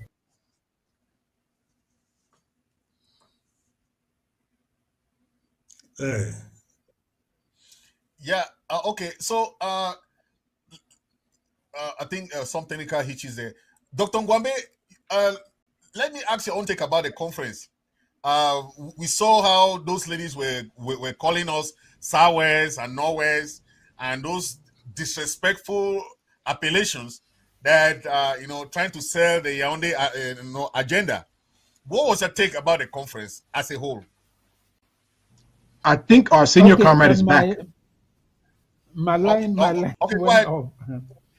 Okay, go ahead. I was saying that what is important now is for us not to hang on the criticisms of the conference, but to see how we can move forward, because they say it will be a recurring thing, so that we can also find a way to some of the mistakes. But I raised some other issues that, look, you take Southern Cameroonians now come together and they just ignore the structures that have been created by the people of Ambazonia before, like the Restoration Council. I asked the question, what is your take on the Restoration Council? Are you saying that it doesn't exist, or that you just ignore it, or what? Because we must, if you are going to bring the people of Ambazonia together, you must begin by respecting the structures that Ambazonia has created. What is your take on this? That's something that I'm looking forward to address when the conference next meets. The other issue I raised with them is the issue of referendum, because we cannot just say, oh, we just keep fighting forever. No. We have agreed that in order to persuade the enemy to come to the table and persuade your partners to stand up for you, you must be able to tell them what you want. Because if you don't tell them what you want, it is just fighting in the dark, fighting forever without ever being able to put down your solution. So we put down the solution of a referendum that, look, we want the voice of our people to be expressed freely without any manipulation from La République du Cameroon. It is the sovereign will of our people. We are not opposed to any solution whatsoever. If you say federation, you say independence, whatever, no, let our people decide that. So this is the point. Unfortunately, many of our comrades who organize this conference are not even at this point. They are still arguing, oh, you see, we don't conduct a referendum, this and that, all those things like that. All of them explained over and over and over and over. We said clearly that there can be no question of us just fighting in the dark. Nobody knows what we want, and we are saying people should help us. How can people help you when you cannot tell what they want, when you cannot propose a solution? So all of these things, our comrades who organize the conference are not yet at this level. They're still in some kind of confusion. So the least we can say is that they did their best, but as Lihmann has said, they were not available. Even when you tried to reach them, you couldn't reach them. Maybe they were overwhelmed with work. But really, we are hoping that from now on, they will factor in all the comments and criticisms that people have made, so that going forward, we can improve on it and see how to solve the problems that have been raised. But there is one critical issue that this conference will not solve. The purpose of this conference was to bring all Ambazonians together for collaboration. Now the frontline movement did not come, which means that the multiple voices will continue. You get the point? Now the SCPC will come, They will go and present their own version of diplomacy. Each frontline movement will go and present its own. So we are back to square one. Nothing will be resolved. Are we saying that the name will give more weight to the voice of the SCPC than, say, to the interim government? I don't know. So these are some of the issues that must be resolved if this conference is to have meaning. We must resolve it. Otherwise, the purpose of the conference will be defeated in the sense that we will continue with multiple voices and multiple versions and contradictions in the international community. Thank you. Thank you.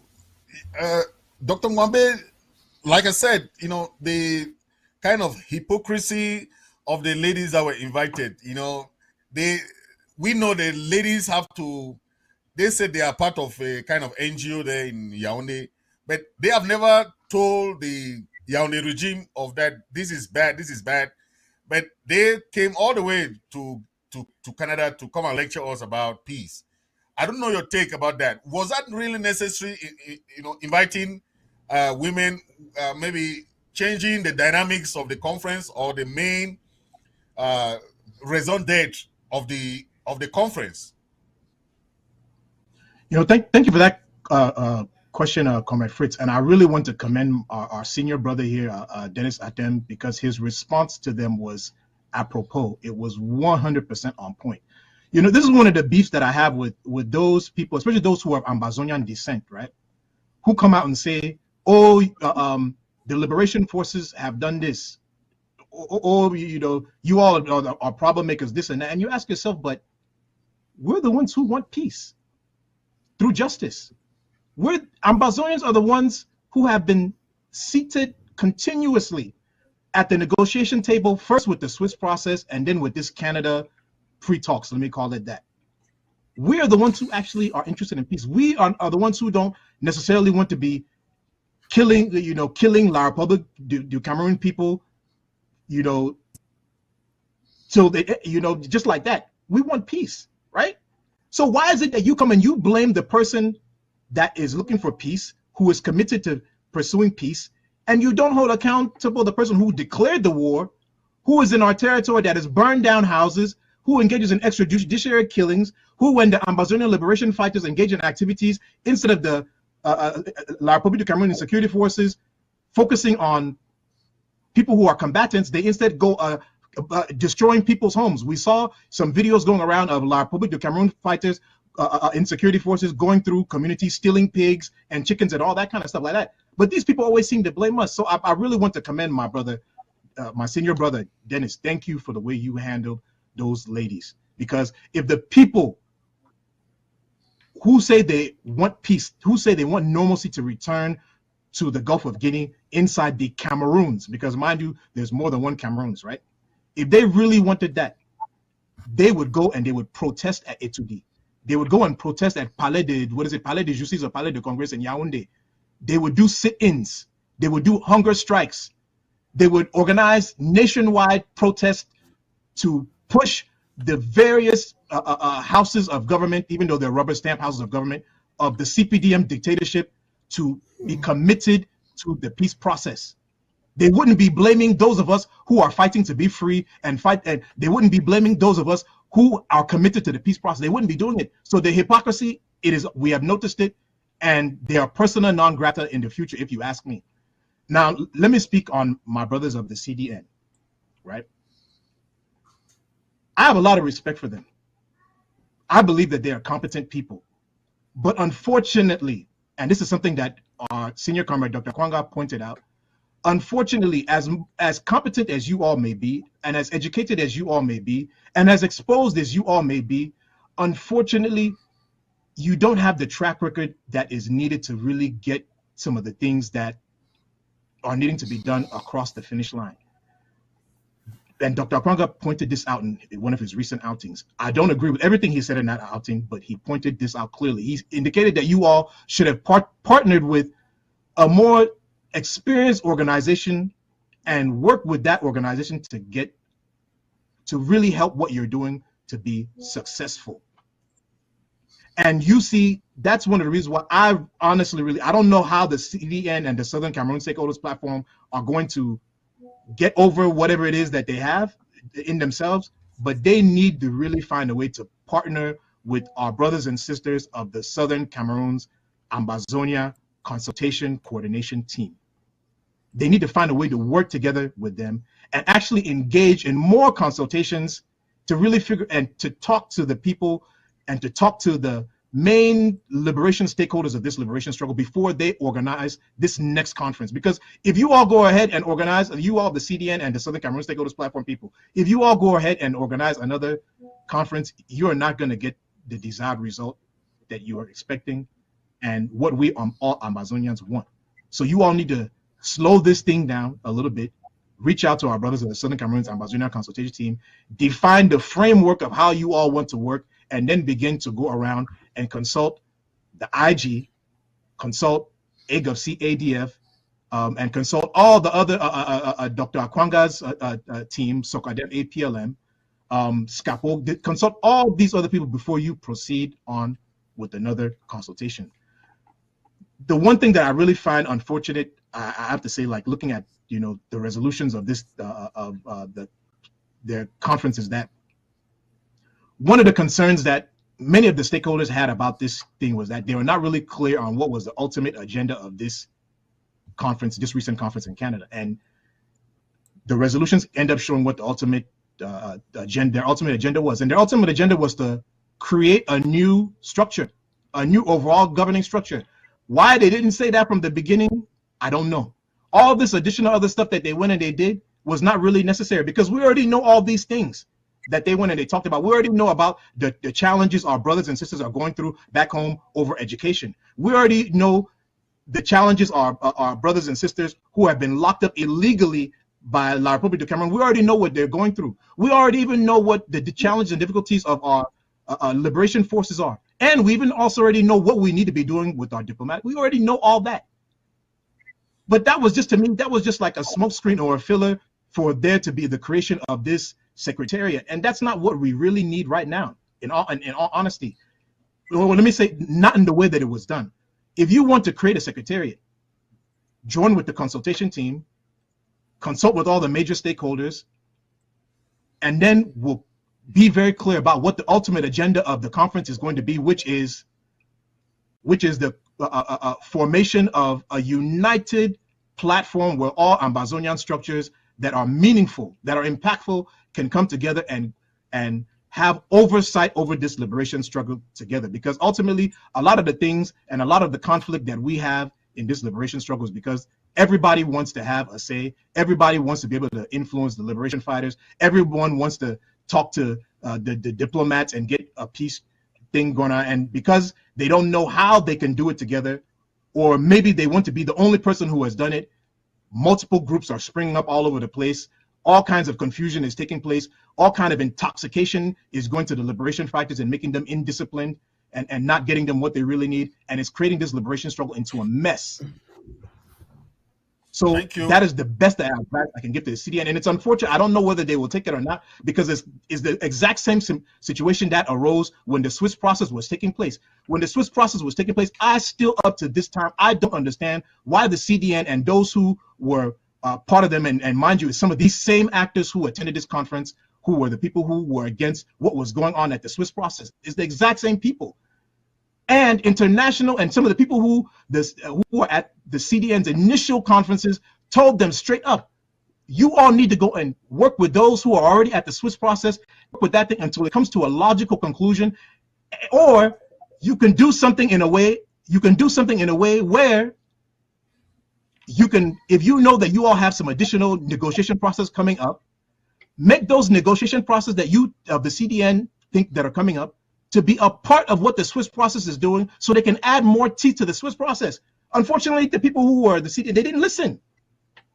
Those who support that thing, they didn't listen. And then they've come to this one and they still didn't listen. And it's not going to get the desired results that I'm assuming that they want, and what we Ambazonians want. And it's really sad. It's really, really sad. Thank you. Thank you, Dr. Ngwambe. That was really elaborate, Honorable Sama Thomas, you have attended all the AACs, 1, AAC 2, all the NCNC conferences that we can think of. What was your own take out of this conference? That Amazonians are still of the opinion that we need an all Amazonian people's conference, not Southwest, Northwest, not Anglophone conference, all Amazonian conference. We can hold conferences as much as we want to hold. One conference like what happened in Canada could have solved the problem if we know exactly what we were doing.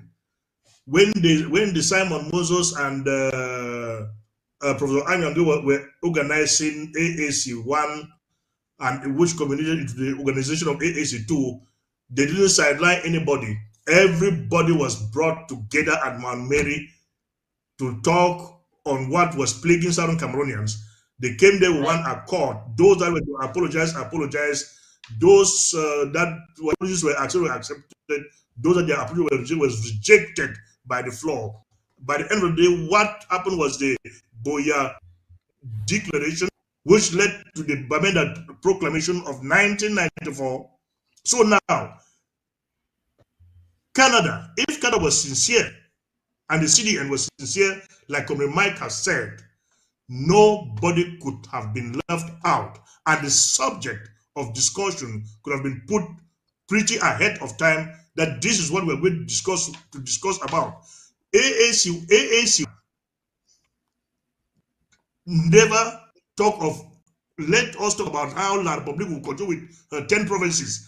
AAC1 was, let us return to the two-state federation of 1961. AAC2 was, let us return to the federation of 1961. If not, we will give La Republic of Cameroon a reasonable time to come to the table of negotiations. Once that time has elapsed, no more.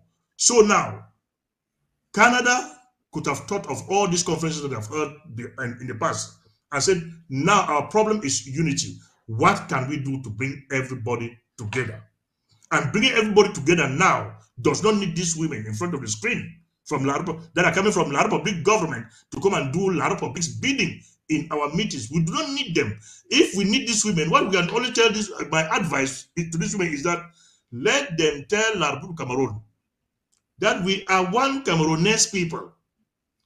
But these actors who are few in their number, what we want to do, why don't we accept to organize a referendum so that we, one Cameroonese people that are in the majority, should vote for our one Cameroonese, while those few agitators are defeated in the field, and we close this in once and for all.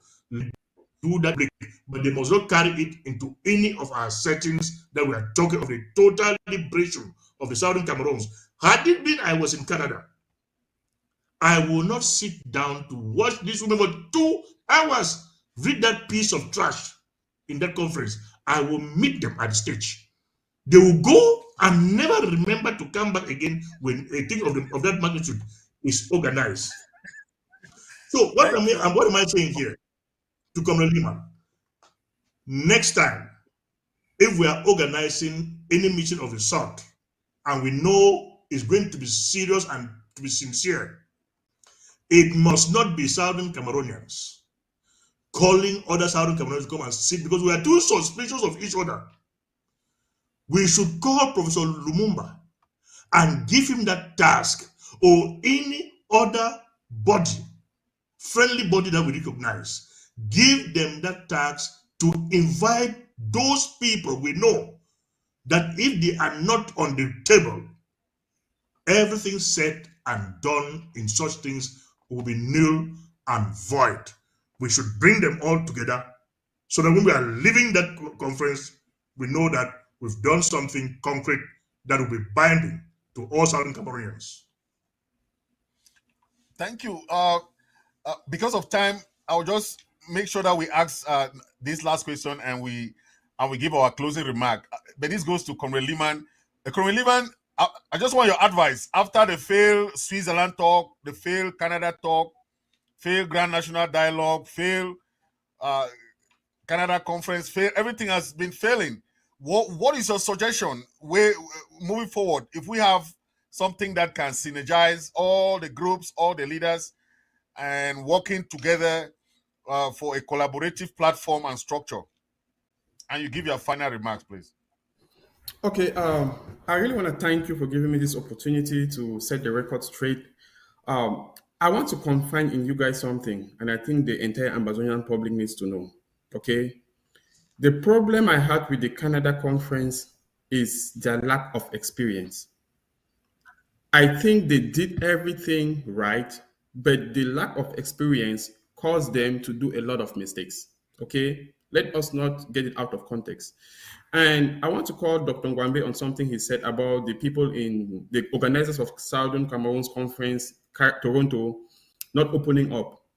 You see, I happen to be the person who was negotiating, right, to get the Southern Cameroon Consultative Conference and the Southern Cameroon's conference in Canada to come together and work as one.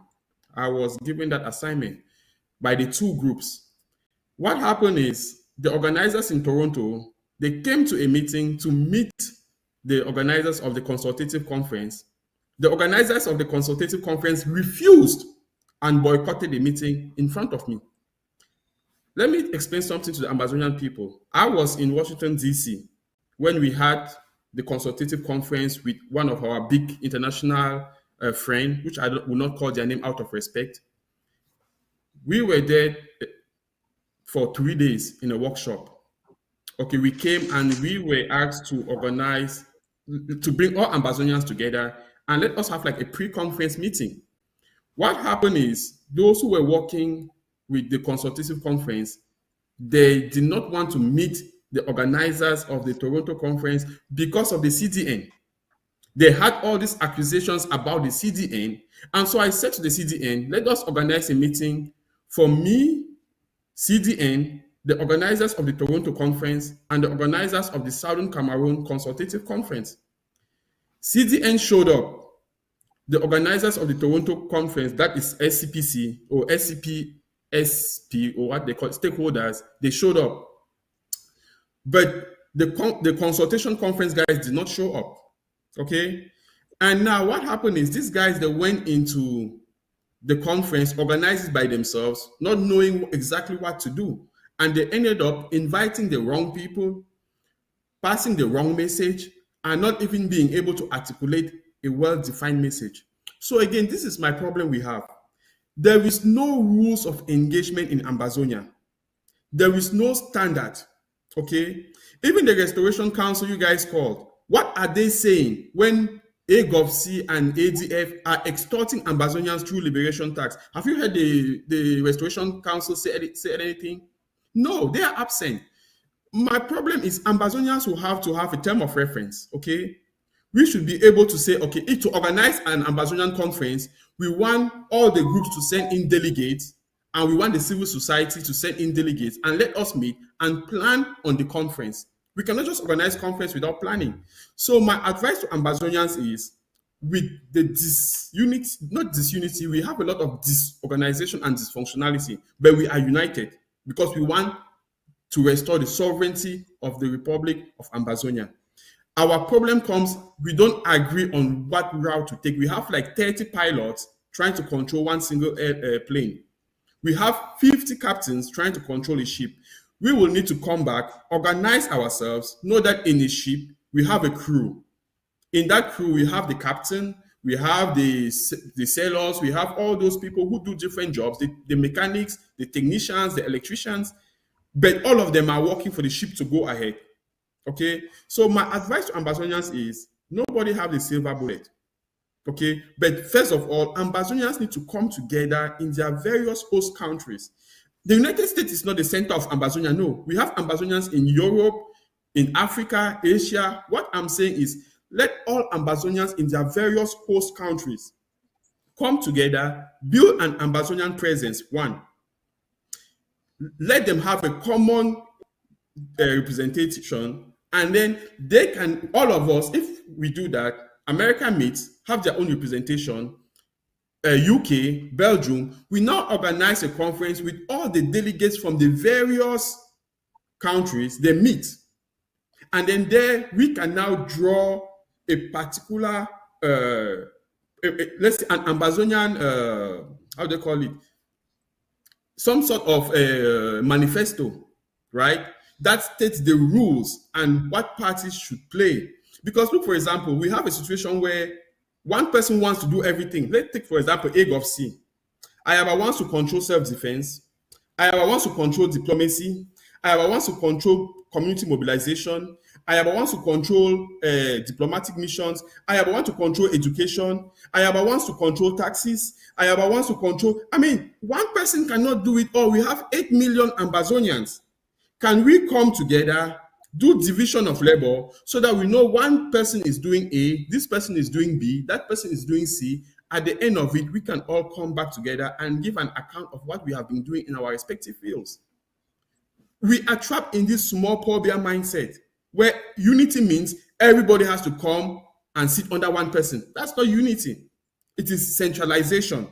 What we need is every country working at their level to support, to lobby for the restoration of our sovereignty. And let me just end by saying something on the referendum.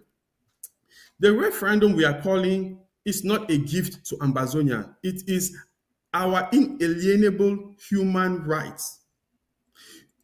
The reason we are calling for a referendum is not that we cannot fight La République. No, the problem is that we have a situation where 8 million Ambazonians have the right to self-determination. We have been subjugated for over 40 years. And the only way for our people to decide is for La République to walk out of our territory and give us the opportunity to do a transparent vote and decide where our people want to go. If our people say they want to go back to the 1961 arrangement, let it be so. If our people say they want to walk away, as we voted in 1961 to work with them, then let it be so. The problem we have is Ambazonians don't understand that there are rules, there are international conventions that guide our restoration quest. So when we talk about a referendum, we are talking about the right to self-determination of the Ambazonian people to choose their future.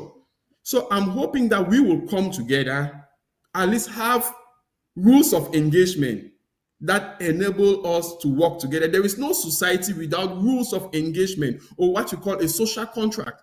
Our revolution is not an exception. We need to come together and set rules that all of us will have to respect.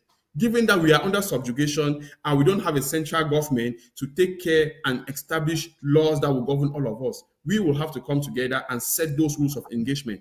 Thank you guys very much. And I really appreciate you bringing me to your show and giving me the opportunity to speak to the Ambazonian people.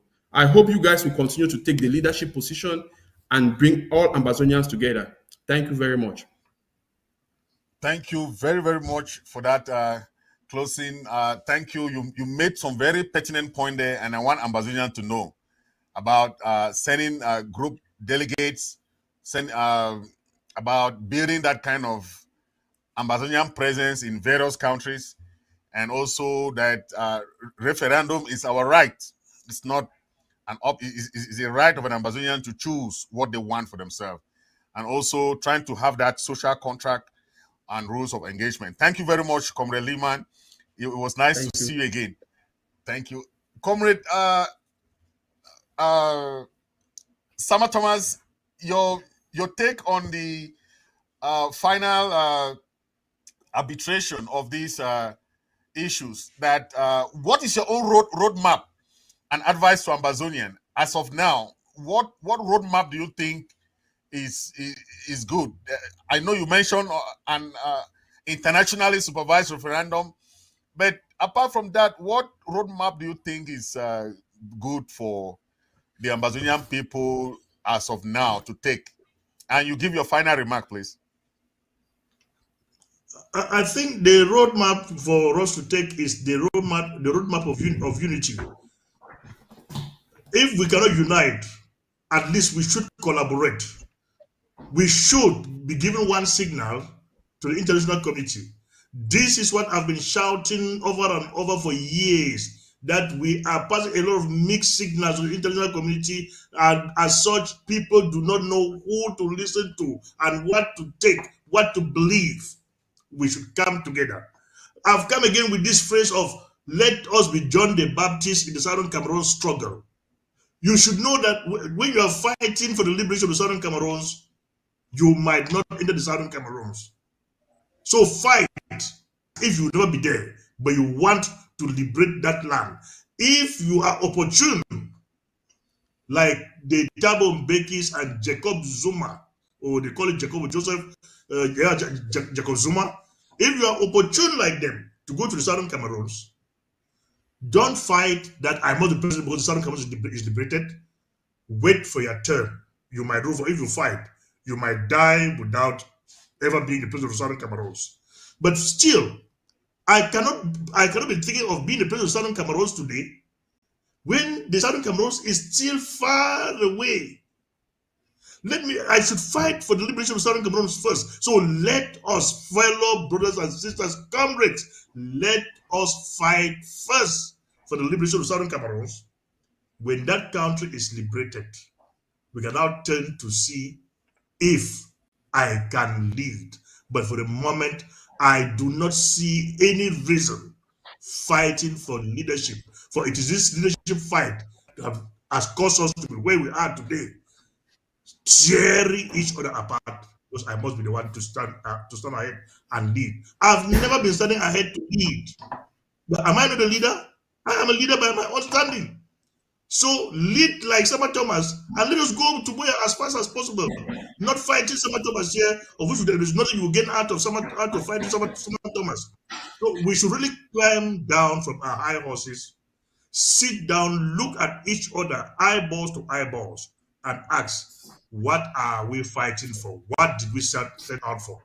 Are we still doing the line of what we set out for?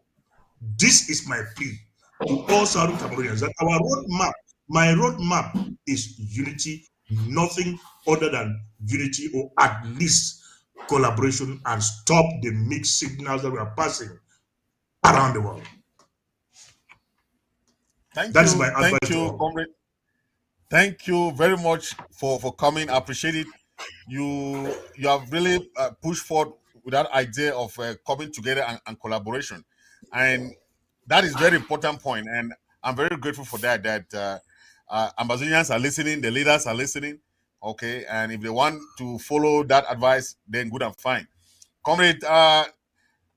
Ngwambe, your own take on that. You know, Canada has fallen short of the expectation in our eyes. You know, their conference has not added anything new or input to our, you know.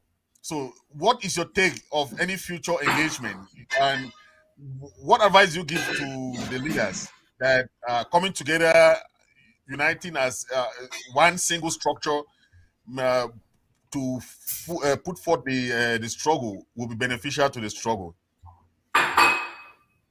So first of all, before I answer your question, I really want to thank you, my brother Fritz, for inviting me and having me on your platform. It's always an honor to be here with you, to talk with you, and it was also an honor to be in the presence to discuss with my brothers, my senior brother here, my big man, and Yasama Thomas, my brother Lihmann, and also our senior comrade who is very thoughtful and very introspective. That is none other than Comrade Dennis Atemkeng. I thank all of you. I also want to thank the people of Ambazonia for taking the time out of the day to come and listen to us, and to the ABS TV production team, because we know that it is not easy to put all of this magic that we're seeing here together. So I really want to make sure I appreciate you all. And this is my advice to Ambazonians, and it's in line with what my senior brother Ngwambe Thomas said. We can go further together. We will go further together, and we are going to go further together. There is a certain segment of the Ambazonian population who is against government, who does not believe in government. But my fellow Ambazonians, those of you who talk this, I don't believe in government stuff, or you don't believe in government stuff, you're just pretending. We do need a government, right? The issue that we've been having is how to make that government inclusive. The issue that we've been having is how to make you who are in the minority saying this thing, how to make you all feel that if you become a part of this government, you will have a say, that your voice will be heard, that you will be able to help make your input and help do some of the work. Instead of standing at the sidelines shouting every day that government is bad, we don't need a government, though you were in support of the government when it was founded. Oh, I swear. Anyhow, Instead of you standing on the sidelines doing that thing, reach out to those of us who are your brothers and your sisters, and let us find a way to make government work for all of us. For those of us who live in America, right, we see the way that the Americans have found a way to include minority governance rights or oversight, supervision, influence, whatever you want to call it, power sharing, a big word for it.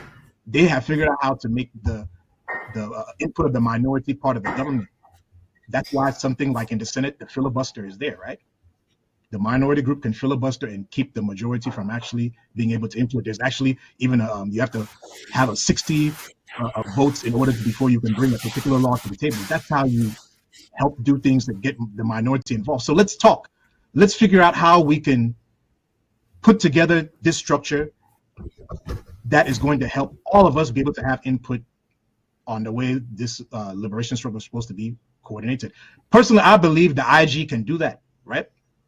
We of the IG, that's what the IG was for. If you look at the founding of the IG was supposed to encompass all the stakeholders and all the liberation struggle movements, all the groups and organizations of this liberation struggle. Somewhere down the line, certain things went the wrong way and we got off track. I've heard Comrade Chris speak recently about figuring out a way of how to bring everybody back in. And I think now is the perfect moment, now that, you know, this conference has come out and we see that this conference in Toronto came out and we see that what they were trying to do is they were trying to put together another liberation structure. When liberation structures and the main stakeholders were not even part of this organizing of that thing, and that was wrong. Right. So I think now is the time for we Ambazonians, the major stakeholders, and those who are still proud to be Ambazonian, those who are committed to be Ambazonian, let us sit down and talk and figure out how we can share oversight, how we can share the responsibility, how we can share the influence of this liberation struggle, because we do need a government. We do need it. Because if not, all this cacophony of people who are talking to the fighters left and right, all this multiple funding of activities in Ground Zero, and then we're not really clear about who has done what, it is messing us all up. So we need to fix that, and let's come together and fix it. You all stay blessed. God bless the people of Amazonia. Take care. Thank you, Dr. Ngwambe. Always a pleasure having you on ABS TV. Thank you very much. Fellow Ambazonians, thank you for watching. As you have heard, we have discussed a lot here. Please always make sure that you go and watch what we discuss. We have very, very powerful panelists today. We talk about the Canada talk, Canada conference. We had so many discussion about international law and law of war, how to go about dealing with blacklegs and all those, also having those different ideas about referendum, and also dealing with future conferences and how to collaborate in the future. So thank you for watching. I want to read what our brother Abdul Karim sent. Okay, he said, "Southern Cameroonians, we all have sinned and remain sinners. All humans, we shall continue to sin, although we should try not to. But all of sins, the sin we must and should not commit is a sin of giving up. Never give up and never give in. Play your best and let your results to be the evidence of your effort." That was coming from Abdul Karim. Thank you for watching, ladies and gentlemen. This has been Face the People from Comrade Fritz Misodi on ABS TV. Thank you for watching and see you in the next episode.